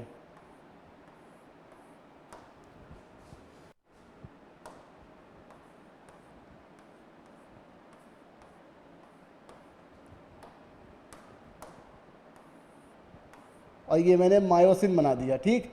अब किताब आपकी ये कहती है यहाँ से यहाँ लेकर के आपका ए बैंड होता है। किताब आपकी कहती है कि यहाँ से यहाँ लेकर के आपका आई बैंड होता है, ठीक। और किताब ये कहती है कि इस पॉइंट से लेकर के इस पॉइंट के बीच की दूरी को आप सार्कोमियर के नाम से जानते हैं। इतनी बात तो आपको समझ में आती है। Z line in myosin filament to the ends of sarcomere, ये कहना चाहते हैं कि जो जेड रेखा होती है और आपका मायोसिन फिलामेंट वो सार्कोमियर के किनारे पे होता है। तो जेड ये सार्कोमियर है, और यहाँ से लेके यहाँ तक ये सार्कोमियर का एंड हो गया। यहाँ जेड लाइन है, ये बात तो सही है, लेकिन मायोसिन इसके किनारे पर है, ये बात गलत है। Z line end of sarcomere पे है, ये बात ठीक है, लेकिन मायोसिन जो होती है वो बीच में होती है, तो ये सेंटेंस गलत है। फिर लिखा सार्कोप्लाज्म में क्या स्टोर करता है सर, कैल्शियम आयन। मायोसिन का क्रॉस ब्रिज, दो बातें। अब किताब देखिए, मैं कह रहा हूँ मायोसिन आप ध्यान से देखिए, कुछ इस तरह का स्ट्रक्चर बना हुआ है, और यहाँ पर एक ऐसे स्ट्रक्चर बना हुआ, ठीक। इतने को बोलते हैं आप HM एम, और इतने को बोलते हो आप L M M, light meromyosin, heavy meromyosin. यहाँ पे दो साइटें दिखाई गई हैं। पहला दिखाया गया है बच्चों एटीपी बाइंडिंग साइट, ठीक, और दूसरा दिखाया गया है एक्टिन बाइंडिंग साइट, ठीक। तो इसका मतलब ये कैल्शियम बाइंडिंग साइट का कोई जिक्र नहीं है, फर्स्ट आंसर। तो इस चीज़ को आपको बाई लैंग्वेज समझना था। क्या ये बात आप जानते हैं कि जेड लाइन कहाँ पे होती है, ए बैंड कहाँ होता है, जोन कहाँ होता है? आगे बढ़ते हैं। विद रिस्पेक्ट टू न्यूक्लियोसोम, अब कुछ नहीं सर, पहली बात न्यूक्लियोसोम की अगर हम जब बात करेंगे बच्चों, न्यूक्लियोसोम की बात, ठीक, तो ये आपके सुपर कॉइलिंग के, जब डीएनए की सुपर कॉइलिंग होती है बच्चों, सुपर कॉइलिंग ऑफ डीएनए, ठीक, तो जब सुपर कॉइलिंग ऑफ डीएनए होती है तब ये स्ट्रक्चर बनता है। होता ये है कि हिस्टोन के 4 आपके ऑक्टामर इस तरीके से एक के ऊपर एक ऐसे लगे होते हैं। इनके 2 सेट होते हैं, याद रखिएगा। जैसे 4 कटोरे आप लो और 4 के ऊपर 4 कटोरे ऊपर के नीचे रख दो, तो इसी को आपने बोला था हिस्टोन ऑक्टामर, जो कि किताब आपकी कहती है। इस चीज़ को समझो भाई, हिस्टोन ऑक्टामर, ठीक। और ये होते क्या हैं ऑक्टामर सर? ये होते हैं H2A, H2B, H3 और H4। ये बात याद रखिएगा, H2A, H2B, H3, H4, इनके 2 सेट होते हैं और इनके ऊपर डीएनए आपका ऐसे रैप करता हुआ आगे बढ़ता है, ऐसा किताब। और जहाँ ये मुड़ तक कट होता है, यहाँ पे H1 लगा होता है एज ए क्लिंकर क्लिप के रूप में, कि कहीं खुल ना जाए, तो H1 बाहर होता है। लेकिन हिस्टोन ऑक्टामर में H2A, H2B, H3, H4 के 2 सेट होते हैं और इतने वाले पार्ट को ही आप न्यूक्लियोसोम कहते हैं। और ये कहती है किताब कि इतने में जो डीएनए रैप कर रहा है, इसके ऊपर चढ़ा हुआ है, जैसे कोई एक बड़ा सा बॉल हो, उसके ऊपर धागा आप लपेटे हेलिकल फॉर्म में, मतलब धागा ऐसे लेकर के आएँ और फिर ये ऐसे चला जाए, तो इतने में 200 बेस पेयर डीएनए के होते हैं, ना कि 120। फर्स्ट आंसर यही गलत है। और कहते हैं बीट्स ऑन स्ट्रिंग, मतलब जब कई सारे मोती के ऊपर धागे लपेटेंगे, आप देखिए तो धागे के ऊपर मोती कितना दिखाई पड़ते हैं, ये ठीक है।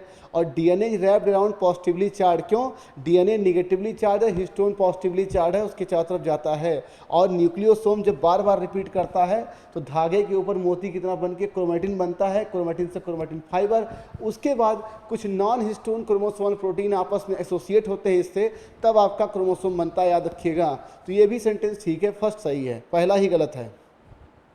In rivet popper hypothesis Paul Ehrlich compare to the rivet in an airplane 2, तो ये कहा गया था बच्चों कि इन्होंने ये बात उठाई ही क्यों थी? इन्होंने कहा था कि एक हैबिटेट में बहुत सारी स्पीसीज है, मान लीजिए ए, बी, सी, डी, ई, तो सर ढेर सारी स्पीसीज हैं, तो क्या सभी स्पीसीज का कंट्रीब्यूशन और सभी स्पीसीज का इम्पैक्ट अपने इकोसिस्टम पे क्या एक बराबर है? इस बात को समझाने के लिए इन्होंने एक एरोप्लेन की बात कही। आपको मालूम है कि एरोप्लेन के अंदर अगर हम लोग बैठे हैं, सारी सीट के नट बोल्ट आप हटा दीजिए तो लोग खड़े हो जाएंगे, इतने होगा? ऐसा तो नहीं है कि प्लेन क्रैश कर जाएगा, लेकिन जो विंड होती है, विंग, उसमें आपके पेट्रोल और फ्यूल भरा होता है। अगर आपने विंग के आपने बोल्ट हटा दिए तो विंग अलग हो जाएगी, विंग डैमेज हो जाएगा, तो उसको उड़ने में प्रॉब्लम होगी, फ्यूल की प्रॉब्लम होगी, मतलब फ्लाइट की सेफ्टी में प्रॉब्लम होगी। मतलब आपने हटाया तो उतने ही नट बोल्ट हैं जितना कि सीट का हटाया है। तो सीट के नट बोल्ट मान लीजिए एक, और आपके जो आपका विंग है उसका भी नट बोल्ट एक, लेकिन दोनों को हटाने पर फ्लाइट की सेफ्टी पे इम्पैक्ट ज़्यादा या कम पड़ रहा है। तो इसी चीज़ को डिफाइन करने के लिए इन्होंने बताया कि कुछ स्पीसीज इकोसिस्टम में संख्या में थोड़ी कम होती है नंबर में, लेकिन उनका इम्पैक्ट अपने इकोसिस्टम पे ज़्यादा होता है। जैसे सपोज दैट एक ज़िले में एक मान लीजिए अगर कोई एक डिस्ट्रिक्ट को आप माने, तो वहाँ पे एक राह चलता आदमी कोई काम करता है, मान लीजिए किसी प्राइमरी विद्यालय का टीचर है, तो प्राइमरी विद्यालय का टीचर जो भी डिसीजन लेगा वो उसके क्लास के बच्चों पे प्रभावित करेगा, हेडमास्टर का पूरे स्कूल पे करेगा। लेकिन अगर जिले का कलेक्टर कोई आदेश पारित करता है या कोई ऑर्डर पारित करता है, तो पूरे जिले के 20-25 लाख जितनी आबादी हो सब पे उसका इम्पैक्ट पड़ता है। तो वैसे एक जिले के लिए कलेक्टर, एक स्टेट के लिए मुख्यमंत्री या गवर्नर, और एक राष्ट्र के लिए प्रधानमंत्री, राष्ट्रपति, उनके ऑर्डर्स पूरे देश पे लागू होते हैं। सुप्रीम कोर्ट के चीफ जस्टिस ऑफ इंडिया भी कह सकते हैं। तो इसे बोलते हैं के स्टोन स्पीसीज, जिनकी संख्या कम होती है और अपने इकोसिस्टम पे उनका इम्पैक्ट ज़्यादा होता है। तो जो उन्होंने कंपेयर टू रिवेट नटबोल्ट किया था, वो किसी जीनस के अंदर स्पीसीज की बात कही थी। ठीक है, एक जीनस के अंदर स्पीसीज की बात कही थी। ठीक है, उन्होंने कहा था कि एक जीनस की कई सारी स्पीसीज होती हैं अलग उसी हैबिटेट में, मान लीजिए ABCD, तो उनके इम्पैक्ट अलग अलग होते हैं। अब देखिए population with finite resource, finite का मतलब यहाँ जो वर्ड लिखा है ये लिमिटेड से है, वर्ड्स को समझना सीखो। लिमिटेड, और आपसे कहा गया है कि जब लिमिटेड रिसोर्स सप्लाई होगी तो सबसे पहले ग्रोथ हल्का सा स्टार्ट होगा लैग फेज में, पर बहुत तेज़ी से जाएगा एक्सपोनेंशियली ऊपर, फिर नेचर के रेजिस्टेंस फाइनाइट रिसोर्स की वजह से कंपटीशन होगा स्पीसीज में, तो फिर ये घटेगा और फिर एक समय के बाद ये कांस्टेंट हो जाएगा। और इसी चीज़ को आप आगे चल के ऐसे मिला लेते थे तो जिसे आप सिग्मॉइड कर्व बोलते थे, याद रखिएगा। तो क्या बोलेंगे बच्चों, सबसे पहले lag phase, acceleration, D acceleration, उसके बाद एसिम्प्टोट, क्या आंसर आ गया 4। और इसे आप बोलते हो लॉजिस्टिक ग्रोथ बोलते हो, याद रखिएगा। इसको क्या नाम आप देते थे, लॉजिस्टिक। और सही मायनों में नेचुरल इन्वायरमेंट में, नेचुरल एटमॉस्फेयर में यही प्रकार का ग्रोथ एग्जिस्ट करता है, याद रखिएगा। 4th answer lag phase, log phase, यहाँ तक लैग है, यहाँ तक लॉग है, और ये एक्सेलरेशन, डी एक्सेलरेशन। ठीक, तो लैग फेज, एक्सेलरेशन, और ये चीज़ आ गया 4th आंसर। अब देखिए कुछ नहीं सर, प्रोफेज 1 में आपको पता है leptotene, pachytene, diplotene, diakinesis, leptotene, zygotene, pachytene, diplotene, diakinesis, और ये इसी सीक्वेंस में ये होते हैं। अब इनके अंदर जो घटनाएं घटेंगी वही इनका सीक्वेंस निकल के आएगा सर। लेप्टोटिन में आपको पता है कि क्रोमोसोम क्या होते हैं, कॉम्पैक्ट होते हैं सर। उसके बाद जो क्रोमोसोम बन जाते हैं उनमें आपस में पेयरिंग होती है, that is formation of synaptonemal complex, उनमें क्रॉसिंग ओवर हो जाता है सर। और उसके बाद जो आपका क्याजमाटा बनता है उसका हो जाता है टर्मिनलाइजेशन, और उसके बाद वह न्यूक्लियर इन्वेलप ब्रेक डाउन करती है डाइकाइनेसिस में, जो कि प्रोफेज मेटाफेज 1 की शुरुआत होती है। तो CBEADA, क्या आंसर आ गया सर, फर्स्ट। नेक्स्ट, फिर लिखा with the help of several ommatidia cockroach receive can perceive several image of an object that is mosaic vision. और मोजाइक विजन में क्या होता है बच्चों, मोर सेंसिटिविटी होती है लेकिन लेस रेजोल्यूशन होता है, ये गलत लिखा हुआ है। ठीक, तो ये गलत है, तो पहला सही है, एसासिना रीजन इज गलत, काकरोच में मोजाइक विजन होता है, याद रखिएगा। ठीक है, तो क्या आंसर आ गया, एसासिन इज राइट है, रीजन इज फॉल्स है। फिर लिखा एम्फीबियंस एंड मोस्टली रेप्टाइल्स। अब कहानी कुछ नहीं सर, अगर हम पाइसेस की बात करें, फिशेस की, तो यहाँ 2 चैम्बर्ड है, और एम्फीबिया, यहाँ एम्फीबिया में आप देखोगे 3 चैम्बर्ड है, और अगर आप रेप्टाइल की बात करेंगे तो ये 3 और 4 दोनों होता है, और अगर बर्ड की बात करेंगे तो ये 4 है, और अगर आप मैमल की बात करेंगे तो भी ये 4 है। ठीक, तो अगर हम ज़्यादातर रेप्टाइल की बात करेंगे तो ये आपका क्रोकोडाइल होगा, और सर एलिगेटर भी होता है। ठीक, क्रोकोडाइल, एलिगेटर, याद रखिएगा। और सबसे बड़ी चीज़, विविपेरस का करेक्टर केवल कुछ कार्डेट और नॉन कार्डेट में है, बाकी आपके जो आपका मेटाथीरिया यूथीरिया होता है उसमें आपके विविपेरस का करेक्टर पाया जाता है। प्रोटोथीरिया जो होते हैं, ऑर्निथोरिंकस, ये आपके ओविपेरस होते हैं, याद रखिएगा। ठीक, तो मैं कह रहा हूँ amphibians and mostly reptiles have 3 chambered with 2 atria and 1 ventricle and oviparous in nature. ठीक है, crocodile possess a 4 chamber heart, ये तो ठीक है, 2 वेंट्रिकल एंड 2 आर्की, ये भी ठीक है, लेकिन सर ये विविपेरस ओविपेरस नेचर है, याद रखिएगा। और बहुत सारे आपके एनिमल्स ऐसे हैं जो आपके विविपेरस होते हैं, जैसे कि बिच्छू, स्कॉर्पियन, जैसे कि बूचेरेरिया, जैसे कि आपका वाइपर। ठीक है, याद रखिएगा। तो ये आपके लोअर एनिमल्स जो हैं, इन्वर्टिब्रेट वर्टिब्रेट दोनों के दोनों आपके क्या होते हैं, विविपेरस, आपका फाइले बूचेरेरिया, स्कॉर्पियन, डॉग फिश और वाइपर, ये विविपेरस है। अब यहाँ पे आप कहेंगे कि सर ओविपेरस आपने लिखा है रेप्टाइल के लिए, तो हमने यहाँ पर लिखा मोस्टली, ज़्यादातर रेप्टाइल्स आपके ओविपेरस ही हैं, केवल कुछ आपका विविपेरस जैसे कि वाइपर। तो वाइपर क्या है, विविपेरस, याद रखिएगा। क्या आंसर आ गया, तो मुझे फर्स्ट वाला सही दिख रहा है और सेकेंड गलत है। क्या आंसर आ गया, फर्स्ट। अब देखिए, एक गार्डनर फाइंड्स, आपकी किताब ये कहती है कि आपके एक तो नेचुरल ऑक्सीजन है सर, एक आपका नेचुरल ऑक्सीजन है जिसमें IAA, IBA, और एक आपका सिंथेटिक ऑक्सीजन है सर। क्या आंसर इसमें है, synthetic oxygen, that is 2,4-D, और आपने देखा है NAA। इसकी खास बात थी कि ये एक प्रकार का वीडी साइड होता है। क्या होता है ये, वीडी साइड, और ये डाइकॉट पे काम करता है, ये मोनोकॉट पे इफेक्ट नहीं करता। तो अगर मुझे किसी बगीचे से या किसी लॉन से डाइकॉट वीड को हटाना है तो मैं किसका एप्लीकेशन करूँगा? 2,4-D का करूँगा। आप कहोगे सर ये भी तो ऑक्सीजन है। सर ये प्लांट में ऑलरेडी बनते हैं, ये नेचुरल होते हैं, हम बाहर से एप्लीकेशन किसका करेंगे? जो सिंथेटिक होगा, आर्टिफिशियल होगा। First answer. फिर लिखा what is the characteristic feature of meristematic cell में? मेस्टमेटिक सेल बहुत तेज़ी से डिवाइड करती हैं। पहली बात, उनमें वैक्यूलेशन नहीं होता, वैक्यूलेशन इलांगेशन फेज में होता है, तो वैक्यूल कम होगा, सही है। और ग्रेटर नंबर ऑफ माइटोकॉन्ड्रिया, क्योंकि फिजियोलॉजिकली बहुत एक्टिव होते हैं। और बड़ा न्यूक्लियस होगा, याद रखिएगा, प्रोटोप्लाज्म ज़्यादा होगा, एनर्जी अधिक चाहिए। और थिन, और ये प्राइमरी नेचर का ही होगा वाल, सेल वाल अभी प्राइमरी वाल की नेचर की, जो आपका इलांगेशन मैचुरेशन फेज आता है तब सेकेंडरी वाल बनता है, याद रखिएगा। तो ये सारे के सारे सही हैं। Fourth answer.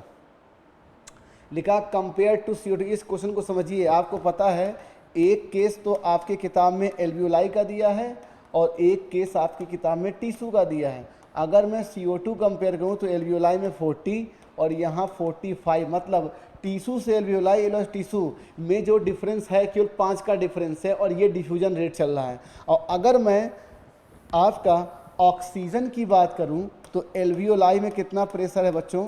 यहाँ पर 104, और यहाँ पर है टिश्यू कितना है? यहाँ पर 40 और यहाँ 104, इतना डिफरेंस है। और इसके बाद जब ये ब्लड में जाता है तो ऑक्सीजनेटेड हो जाता है, दैट इज़ ये 95।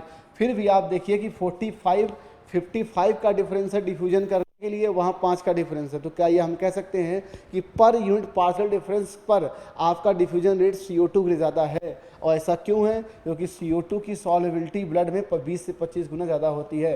तो compare to oxygen diffusion rate of CO2 through the diffusion membrane, पर difference is partial pressure is much higher. ठीक है, solubility is an important factor deciding diffusion rate, as the solubility of CO2 is 20 से 25 times higher than oxygen. Diffusion of CO2 through the diffusion membrane, पर difference in partial pressure is much higher. सही है। तो ये दोनों sentence ठीक है। क्यों? क्योंकि डिफरेंस कम होने पर भी ये उतना ही डिफ्यूजन रेट आपका हो रहा है, टिश्यू से आपका एल्वियोलाई, एल्वियोलाई से टिश्यू।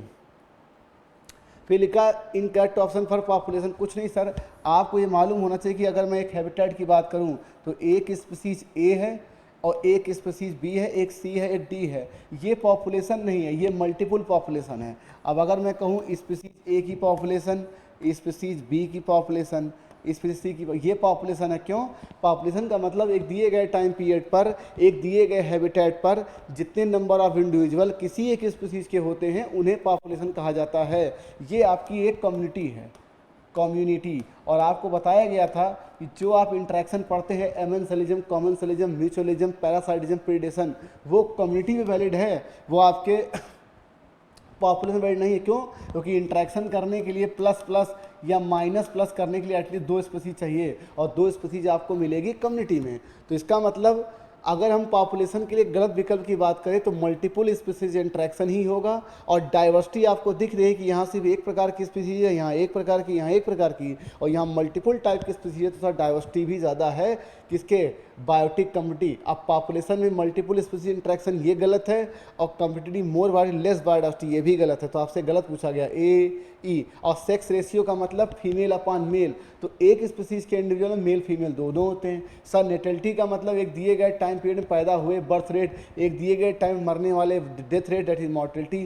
तो ये सब तो पॉपुलेशन के एट्रीब्यूट्स हैं, ये दोनों नहीं है। ए ई सेकंड आंसर। फिर लिखा share the correct food chain. कुछ नहीं सर, जब भी आप फूड चेन को पकड़ें तो आप करेंगे क्या? फूड चेन समझने के लिए सबसे पहला काम सर ट्रॉफिक लेवल 1 से ट्रॉफिक लेवल 2, और उसके बाद ट्रॉफिक लेवल 3 और ट्रॉफिक लेवल 4, इस तरह से चीज़ें जाती हैं। यहाँ पर आपका कोई प्रोड्यूसर होगा और यहाँ आपका प्राइमरी कंज्यूमर होगा, ठीक, और यहाँ आपका सेकेंडरी कंज्यूमर होगा, याद रखिएगा। और यहाँ आपका टर्शियरी कंज्यूमर होगा। मतलब इस तरह चीज़ें आगे बढ़ती है। देख लेते हैं sir, phytoplankton, zooplankton, small fish, large fish, grass, grasshopper, frog, snake, tree, cow, lion. क्या आंसर आ गया? 4th। ये सब के सब फूड चेन है। लिखा what is the main process. कुछ नहीं सर, सबसे पहले आपको बताया गया था कि ये आपका वुमेन्स कैप्सूल है, ठीक है, और इसमें आपकी एफेंट आर्टियोल आई और ये नेटवर्किंग इसने बढ़ाया, जिसे आपने ग्लोमेरुलर का नाम दिया था और यहाँ से कि फिर निकल गई। ये ग्लोमेरुलस और ये वोमेंस कैप्सूल मिला करके आपने एक नाम दिया था सर रीनल कॉर्पसल्स। ठीक, इसी को आपने मेल्पिगियन बॉडी का भी नाम दिया था सर।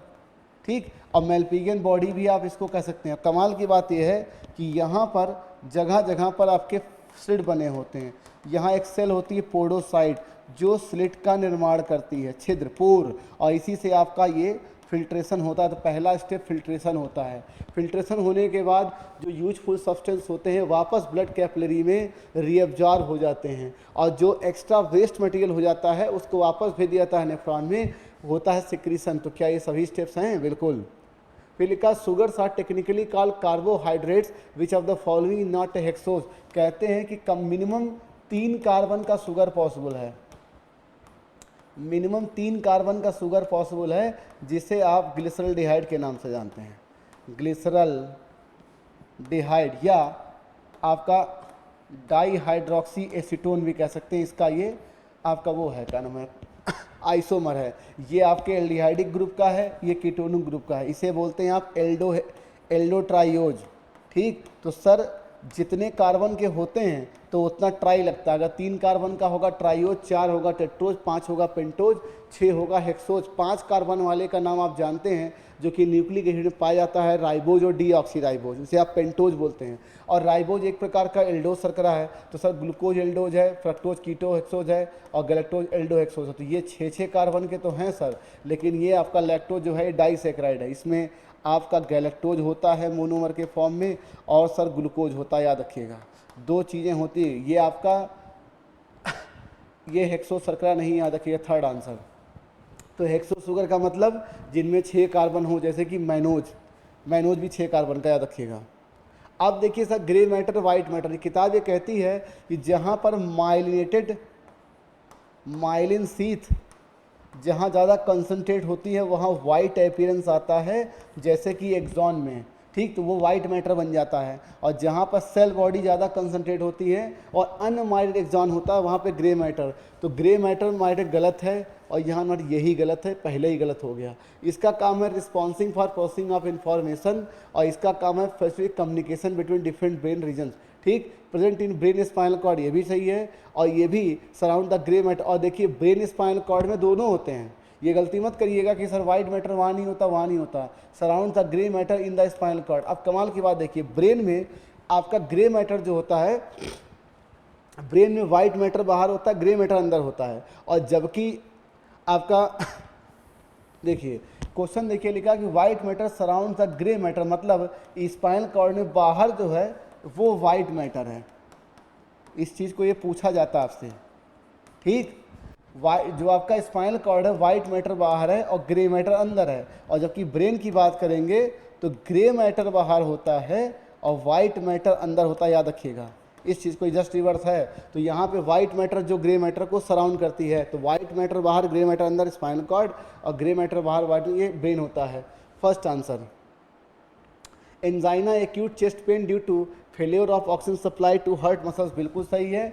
और कहते हैं हाई ब्लड प्रेशर का मतलब increase systolic pressure, that is ventricle का। तो ये दोनों सही है भाई। और नॉर्मल ब्लड कितना होता है सर? 120/80 मिलीमीटर ऑफ मरकरी, ये सिस्टोलिक प्रेशर है, ये डायस्टोलिक प्रेशर है। इन दोनों का जो डिफरेंस निकल के आता है 40, ये क्या होता है सर? ये पल्स प्रेशर होता है। दोनों सेंटेंस सही है। अब देखिए टोटल नंबर ऑफ क्लोरोप्लास्ट, किताब ये कहती है कि cell to cell chloroplast vary करता है, ऐसा किताब कहती है। और ये कहती है कि क्लोरोप्लास्ट में एक है, लेकिन 20 से 40 अगर हम बात करेंगे तो मीजोफिल सेल, दैट इज पैनकाइमा वाली बात करेंगे। ठीक है, लीफ के मीजोफिल सेल में अगर हम बात करेंगे तो 20 से 40 आएगा। जब क्लेमाइडोमोनास जो कि ग्रीन एल्गी है, यूनिसेलुलर है, इसमें एक है क्लोरोप्लास्ट, याद रखिएगा। अब देखिए endometrium necessary for implantation of blastocyst, बिल्कुल सही है। क्यों? प्रोजेस्टेरॉन इसीलिए प्रेगनेंसी हार्मोन है क्योंकि एंडोमेट्रियम की वॉल को नरिश करता है। In the presence of fertilization the corpus luteum degenerate that cause disintegration, नहीं सर, जब फर्टिलाइजेशन हो जाता है तो कार्पस ल्यूटियम बना रहता है और वही प्रोस्टॉन सीक्रेट करता है जो कि एंडोमेट्रियम की वॉल को नरिश करता है। तो ये प्रेजेंस नहीं होगा सर, ये आपका एब्सेंस होगा। किताब को ध्यान से देखिए, ये गलत है भाई। Assertion is true reason is false, first answer. During में अब देखिए इस चीज़ को बड़ा, ये चूंकि 2022 या 23 का PYQ है बच्चों, आपके डायग्राम में जो नई एनसीईआरटी में अपडेट हुआ है उसमें ओवम की जगह पर सेकेंडरी ओसाइट कर दिया गया है। ध्यान से समझिए इस बात को। और लैंग्वेज में जो सेंटेंस जहाँ लिखी हुई है, ठीक है, एलएस सर्च के बारे में, वहाँ अभी भी ओवम लिखा है, तो इसलिए मैंने इसको चेंज नहीं किया। आप मुझसे कह सकते हो सर कि एनसीईआरटी में डायग्राम में ये बात अपडेट हो गई है कि जब ओवुलेशन होता है तो उसमें सेकेंडरी ओसाइट रिलीज होता है, ओवम नहीं। लेकिन बुक के जो लैंग्वेज लिखा हुआ है जहाँ पर उन्होंने एलएस सर्च के बारे में बताया है, मतलब ओवुलेशन के टाइम पे, वहाँ अभी भी ओवम लिखा है। तो जब मैं लैंग्वेज से चलूँगा तो मैं ओवम नहीं चेंज करूँ तो भी ये सेंटेंस सही है। और ये 2022 या 21 का PYQ याद रखिएगा, तो ये सही है। During menstrual cycle ovulation takes place approximately on 14 days, मतलब मिड साइकिल। तो rapid secretion of LH in the middle of menstrual cycle induce rupture of graafian follicle and thereby the release of ovum. Sentence सही है, तो ये दोनों sentence सही है, that is third answer. इस बात को समझिए बच्चों मैं क्या कह रहा हूँ। क्वेश्चन की जो लैंग्वेज है वहाँ नहीं चेंज हुआ है कि ओम की जगह सेकेंडरी ओसाइट कर दिया गया हो, केवल डायग्राम में चेंज किया गया है। तो हम इस चीज़ को चेंज नहीं किए हैं क्योंकि ये PYQ था। ठीक, थर्ड आंसर। अब देखिए पार्टूरेशन आपको पता है एक प्रकार का फीटल एशन रिफ्लेक्स है, न्यूरो एंडोक्राइन मैकेनिज्म होता है, इसमें नर्वस सिस्टम की पार्टिसिपेशन और endocrine hormone that is oxytocin का पार्टिसिपेशन होता है। मुझे यहाँ पर ए थर्ड ही दिख रहा है। पहली बात ये दोनों आंसर नहीं होंगे।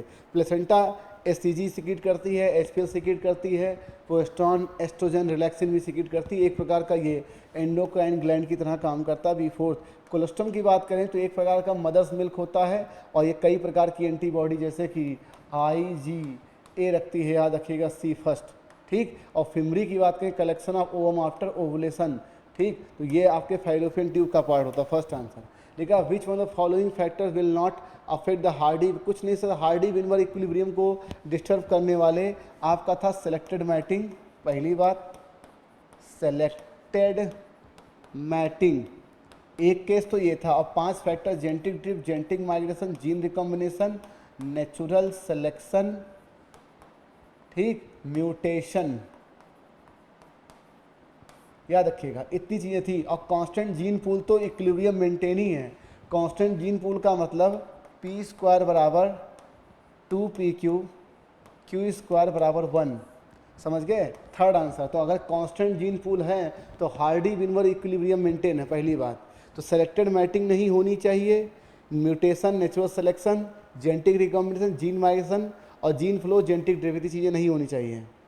फिर लिखा है arrange the in correct sequence from past to recent. इतना आपको पता है कि सबसे पहले होमो एवेलिस आया था, उसके बाद होमो इरेक्टस, उसके बाद निएंडरथल मानो और आज man of today, that is B, क्या ADCB, थर्ड आंसर। अब कमाल की बात कि होमो सैपियंस के बाद 3 नए क्रिएचर बने, होमो सैपियंस फॉसिलिस क्रोमैग्नन मैन, होमो सैपियन निएंडरथेंसिस।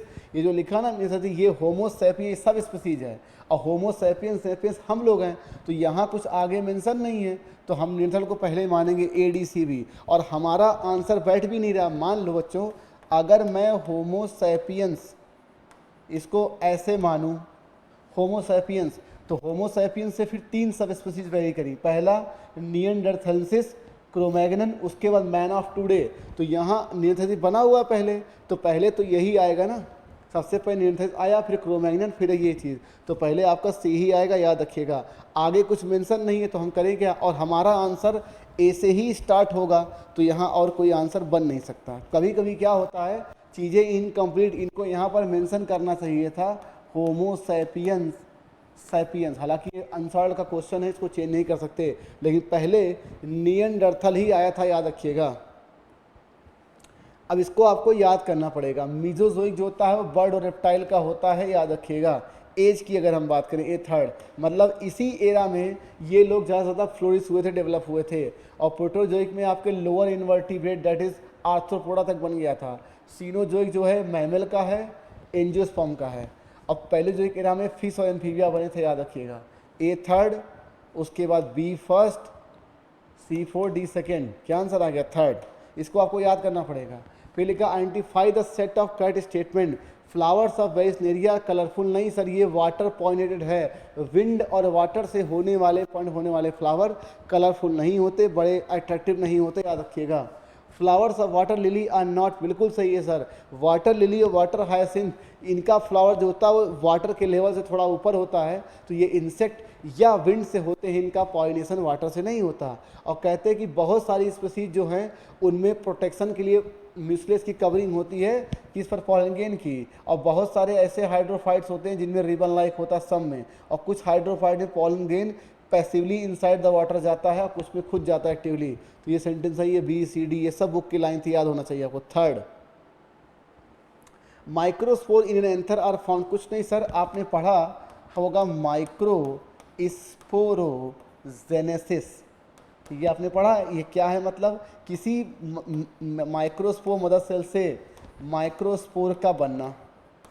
पहली बात, कौन सी प्रक्रिया सर, मीओसिस, ठीक है। ये आपको बताया गया था कि एक से 1 2 3 और एक 4 बनती है, ये टेट्राड के फॉर्म बनता है।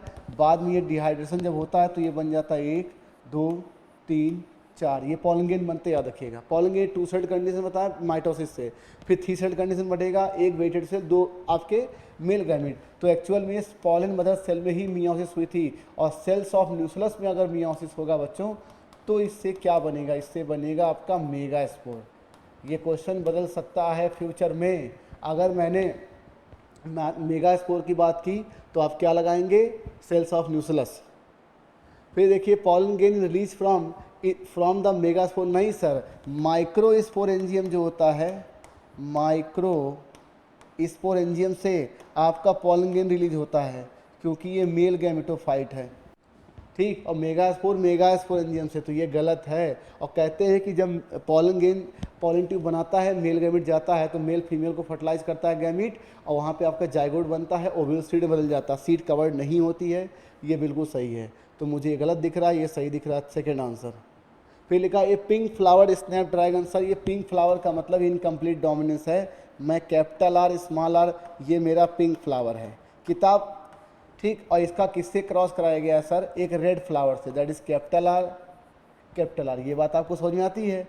इनका क्रॉस कराया गया capital R capital R capital R capital R capital R small R capital R small R. इतना देखने से आपको लग रहा है सर ये तो रेड फ्लावर बन रहे हैं और ये पिंक फ्लावर बनेंगे, तो आपसे क्या दिख रहा है सर, ये रेड फ्लावर और पिंक फ्लावर ही हमें दिखेंगे, याद रखिएगा।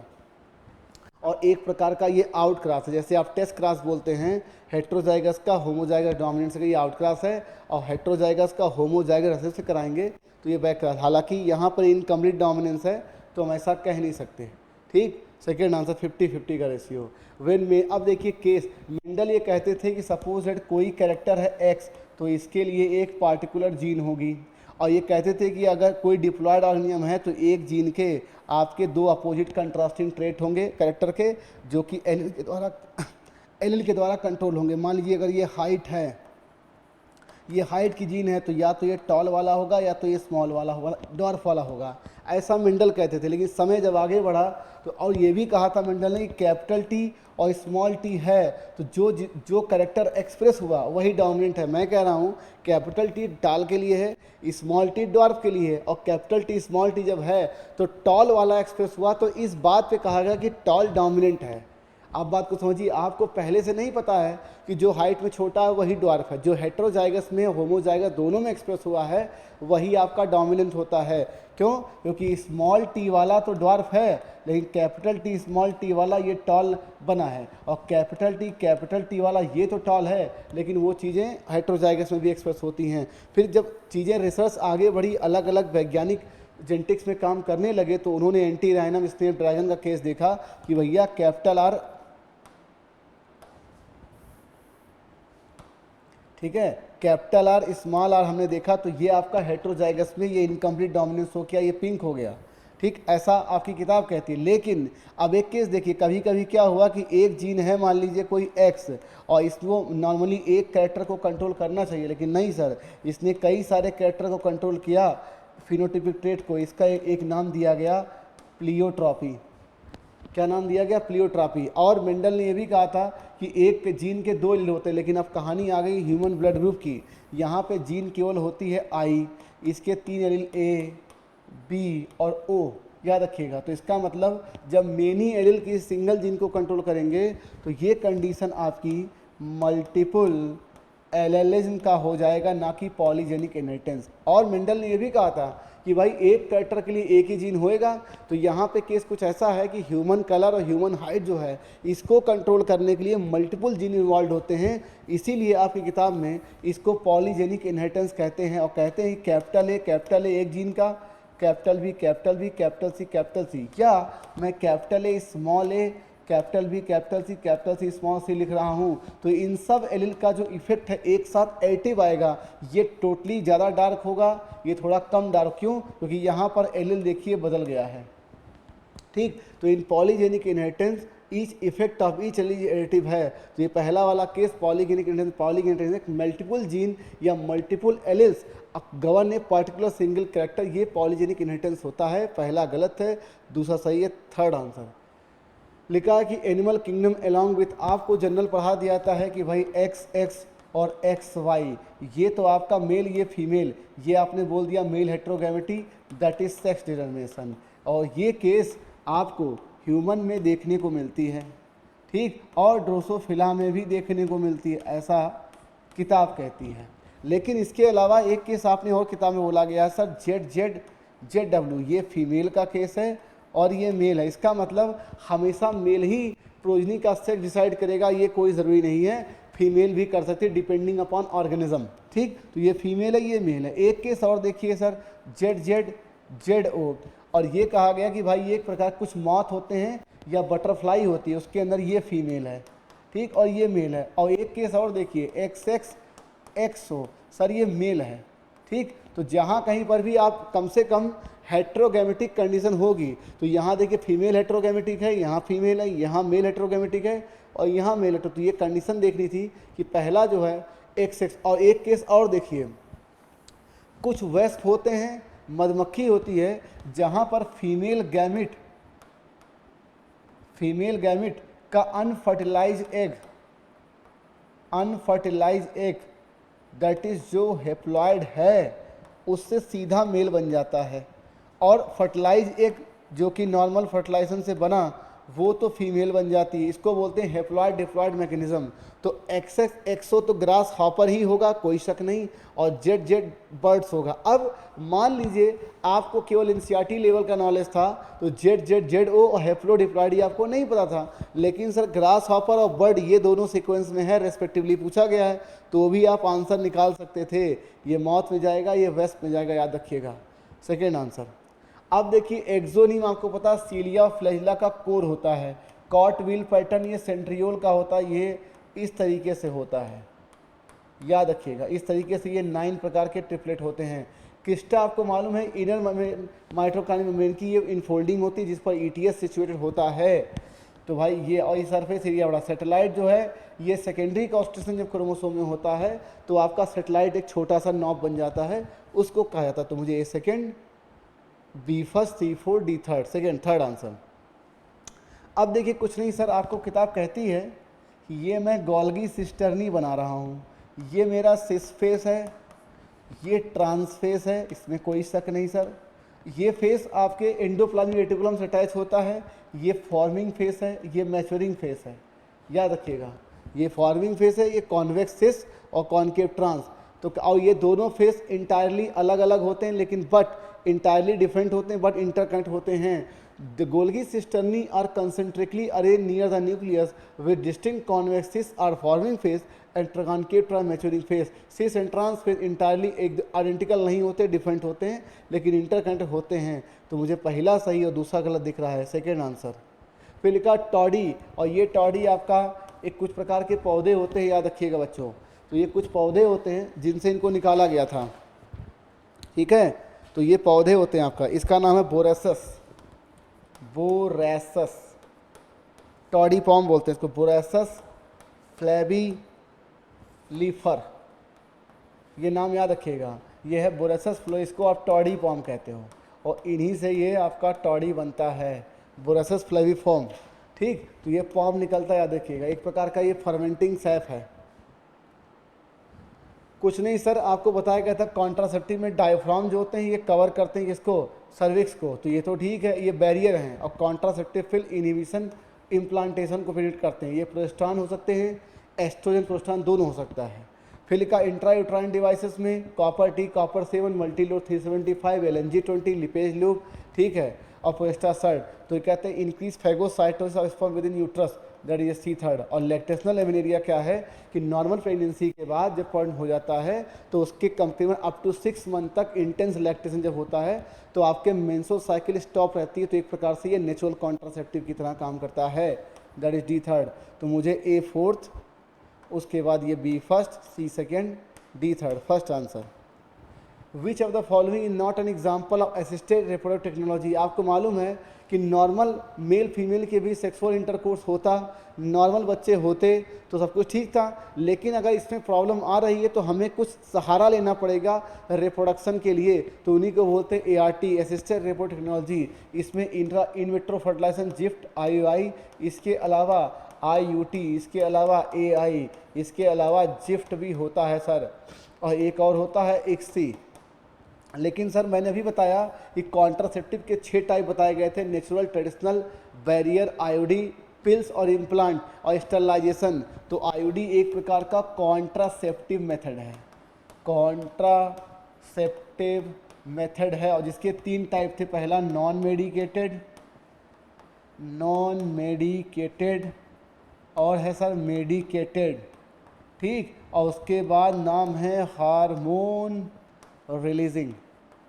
ये तो आपको पता, नॉन मेडिकेट में आपको पता है सर, पहला नाम लिपेज लूप, दूसरा मेडिकेटेड में आपने पढ़ा कॉपर, इसको बोलते हैं copper releasing, copper T, copper 7, Multiload 375। और हार्मोन रिलीजिंग में आता है आपका LNG20, प्रोजेस्टासर्ट। तो ये IUD नहीं है भाई। लिखा द मैनिफेस्टेशन ऑफ फेनल कीटोनुरिया, एक प्रकार का ये प्लियोट्रॉपी का एग्जाम्पल है। क्यों? क्योंकि आपको पता है कि फिनाइल एलानिन हाइड्रोक्सिलेज एंजाइम, ठीक है, जो कि आपकी एंजाइम जरूरी होती है इस बीमारी के लिए, रिस्पॉन्सिबल है, तो उसको बनाने वाली कोई जीन है, मतलब एक जीन डिस्टर्ब हुई और उससे आप देखिए मल्टीपल सिम्टम आए, मेंटल रिटार्डेशन आया, स्किन में प्रॉब्लम आ गई और ये ब्रेन में एक्यूमुलेट कर जाता है। लेकिन furrowed tongue, congenital heart disease, 21 of palm crease, ये सब चीज़ें होती हैं। डाउन सिंड्रोम का करेक्टर है ये डाउन सिंड्रोम का करेक्टर है, जो कि 21 क्रोमोसोम का ट्राइसोमी होता है, यही नहीं है 4th। बाकी ये सब के सब सिम्टम किसके हैं? फिनाइल कीटोनुरिया, जो कि ऑटोसोमल रेसेसिव बीमारी है, मेंडेलियन डिसऑर्डर है, एक प्रकार का प्लियोट्रॉपी का एग्जाम्पल है, क्योंकि यहाँ पर एक जीन डिस्टर्ब होने की वजह से मल्टीपल सिस्टम आ रहे हैं 4th। अब देखिए सर, कुछ नहीं सर, एक केस आपने पढ़ा था क्राई फर्स्ट AC और सेकेंड AB, जो कि कॉटन बोल वर्म, और cry first AC corn borer. तो sir control corn borer, that is A second, ये गया। उसके बाद E coli use to produce recombinant DNA technology, that is B first. Golden rice में vitamin C enrich होता है, A enrich होता है, ये बायोफोर्टिफाइड है, C 4th। और मिलाइडी गॉइनी इंकोग्निसिया, ये आपका infect root of tobacco plant, याद रखिएगा, एक प्रकार का निमेटोड होता है, और इसी से बचने के लिए सेलुलर डिफेंस का सहारा लिया गया, that is mRNA silencing, RNA interference, याद रखिएगा। Third answer.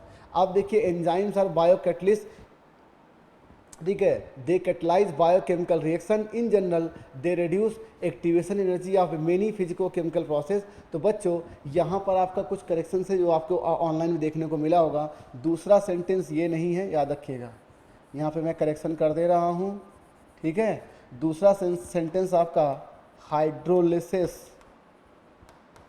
Hydrolysis of starch है, ये करेक्शन आपको ऑनलाइन में देखे होंगे, हाइड्रोलिसिस ऑफ स्टार्च है। और यहाँ पर many which of the following enzyme, ठीक है, यहाँ पे सेंटेंस है may or may not be enzyme mediated, enzyme mediate, ये है क्वेश्चन। मतलब क्वेश्चन ये है कि बहुत सारे बायो कैटलिस्ट की तरह काम करते हैं और बहुत सारे physicochemical process are enzyme mediated, तो which of the following reaction is may or may not be enzyme made, मतलब इनमें से कौन सा प्रोसेस है जो एंजाइम के बिना भी हो सकता है और एंजाइम के साथ भी हो सकता है। अब देखिए CO2 और H2O की रिएक्शन जब हमारे सेल में होती है in the presence of carbonic anhydrase, जो कि बहुत ही फास्ट होती है, ये तो एंजाइम मेड है। लेकिन जो आप पेप्सी कोका कोला पीते हैं वो फिजिकल प्रोसेस होता है, वहाँ पर आप हाई प्रेशर से CO2 को पानी में डिजॉल्व करते हैं। इसका मतलब CO2 का पानी में घुलना एंजाइम के बिना भी हो सकता है और एंजाइम के साथ भी। एंजाइम के साथ करेंगे तो ये हमारे लिविंग सिस्टम में होगा और एंजाइम के बिना करेंगे तो फिजिकल सिस्टम में होगा। लेकिन hydrolysis of starch, hydrolysis of sucrose, digestive process और पेप्टाइड बॉन्ड का फॉर्मेशन, ये सब के सब एंजाइम में। तो क्वेश्चन ये है कि which of the following process are may not be enzyme mediated. आपने अभी पेपर दिया होगा तो आपको दिखा होगा। और दूसरा ऑप्शन है आपका हाइड्रोलिसिस, तो क्या आंसर आ गया? फर्स्ट। ठीक है, इसमें कुछ करेक्शन था, ठीक है बच्चों, इसलिए मैंने आपको बता दिया। तो which of the following process is enzyme may or may not be enzyme made in biological, ये बायोलॉजिकल सिस्टम भी नहीं है। तो which of the following process is may or may not be enzyme mediated, याद रखिएगा। तो ये आपका करेक्शन था। और ये दूसरा ऑप्शन हाइड्रोलिसिस ऑफ स्टार्च है, फर्स्ट आंसर। लिखा है कि each family has more than one genus, ये तो सही है, क्योंकि आपको पता, अगर मैं फैमिली की ही बात करूं, फैमिली की, तो अगर मैं कहूं फैलिडी, फैलिडी एक फैमिली है, इसमें जीनस आपका एक आ गया फेलिस और एक जीनस आ गया आपका पैंथेरा। ठीक, एक फैमिली हमारे पास है सोलेनेसी और इसमें मल्टीपल जीनस है, सोलेनम है, ठीक है, लाइकोपर्सिकॉन है, ठीक है, विथानिया सोमनीफेरा, अश्वगंधा वगैरह है। और एक फैमिली आप पकड़ लीजिए जैसे कि फेवेसी, उसमें आप देखिए मल्टीपल पौधे हैं, ये तो ठीक है। लेकिन सर प्रत्येक order, each order has only one family, ये गलत है सर। एक ऑर्डर जैसे कि मैंने लिया कॉर्निवोरा, एनिमल की अगर हम बात करें कॉर्निवोरा, तो इसमें आपके दो फैमिली आ गए, फेलिडी और कैनिडी, तो ये तो गलत हो गया। और एक ऑर्डर आपकी किताब और कहती है बच्चों, ठीक ठीक, एक ऑर्डर आपकी किताब और कहती है पॉलीमोनियस, ठीक, पॉलीमोनियल्स। इसमें दो फैमिली बताई गई है, एक सोलेनेसी और एक है कन्वोल्वुलेसी। इसका मतलब हर ऑर्डर में एक से अधिक फैमिलियां हो सकती हैं, तो ये सेंटेंस गलत है। अब देखिए एक केस आपकी किताब और कहती है कि एक क्लास में केवल एक ही ऑर्डर होगा, ये गलत है। क्यों? अगर मैं मैमेलिया को एक क्लास मानूं, क्लास मैमेलिया, तो इसमें पहला ऑर्डर है आपका कार्निवोरा, ध्यान से देखिए बच्चों, पहला ऑर्डर है कार्निवोरा, दूसरा ऑर्डर है प्राइमेटा, तीसरा है रोडेंसिया जिसमें चूहा आता है, ठीक, और आता है आपका प्रोबोसीडा जिसमें हाथी आता है। समझ रहे हैं आप लोग? तो ये ऑर्डर बदल रहे हैं। तो इसका और देखिए, but each phylum has more than one class, ये तो ठीक है। क्यों? फाइलम अगर आप कार्डेटा की बात करें तो इसमें क्लास आपका एम्फीबिया है, इसमें क्लास आपका कॉन्डिथीज है, ऑस्टिथीज है, साइक्लोस्टोमेटा है, रेप्टाइल है, बर्ड है, ये सब है। तो ये दोनों सेंटेंस आपके गलत है, फर्स्ट आंसर। फिर लिखा archaebacteria differ from other bacteria cell wall structure, जो कि उसके एक्सट्रीम कंडीशन में सर्वाइवल के था, हेलोफिस, थर्मोस्टोफिल, मिथेनोजेंस। और cyanobacteria are unicellular, colonial filamentous, fresh water marine or terrestrial की। आप देखिए माइक्रोब्स इन ह्यूमन वेलफेयर में ये लाइन लिखी हुई है कि ये टेरेस्ट्रियल भी होते हैं। ऐसा इसलिए कि जो टेरेस्ट्रियल प्लांट होते हैं उनके अंदर ये सिम्बायोटिक फॉर्म में होते हैं। जैसे कि आपका साइकस, अगर साइकस के अंदर कोलॉइड रूट में नॉस्टॉक या एनाबिना की कॉलोनीज हैं तो हम तो ये कहेंगे ना कि वो टेरेस्ट्रियल प्लांट में पाया जाता है, ठीक, तो वही सही है।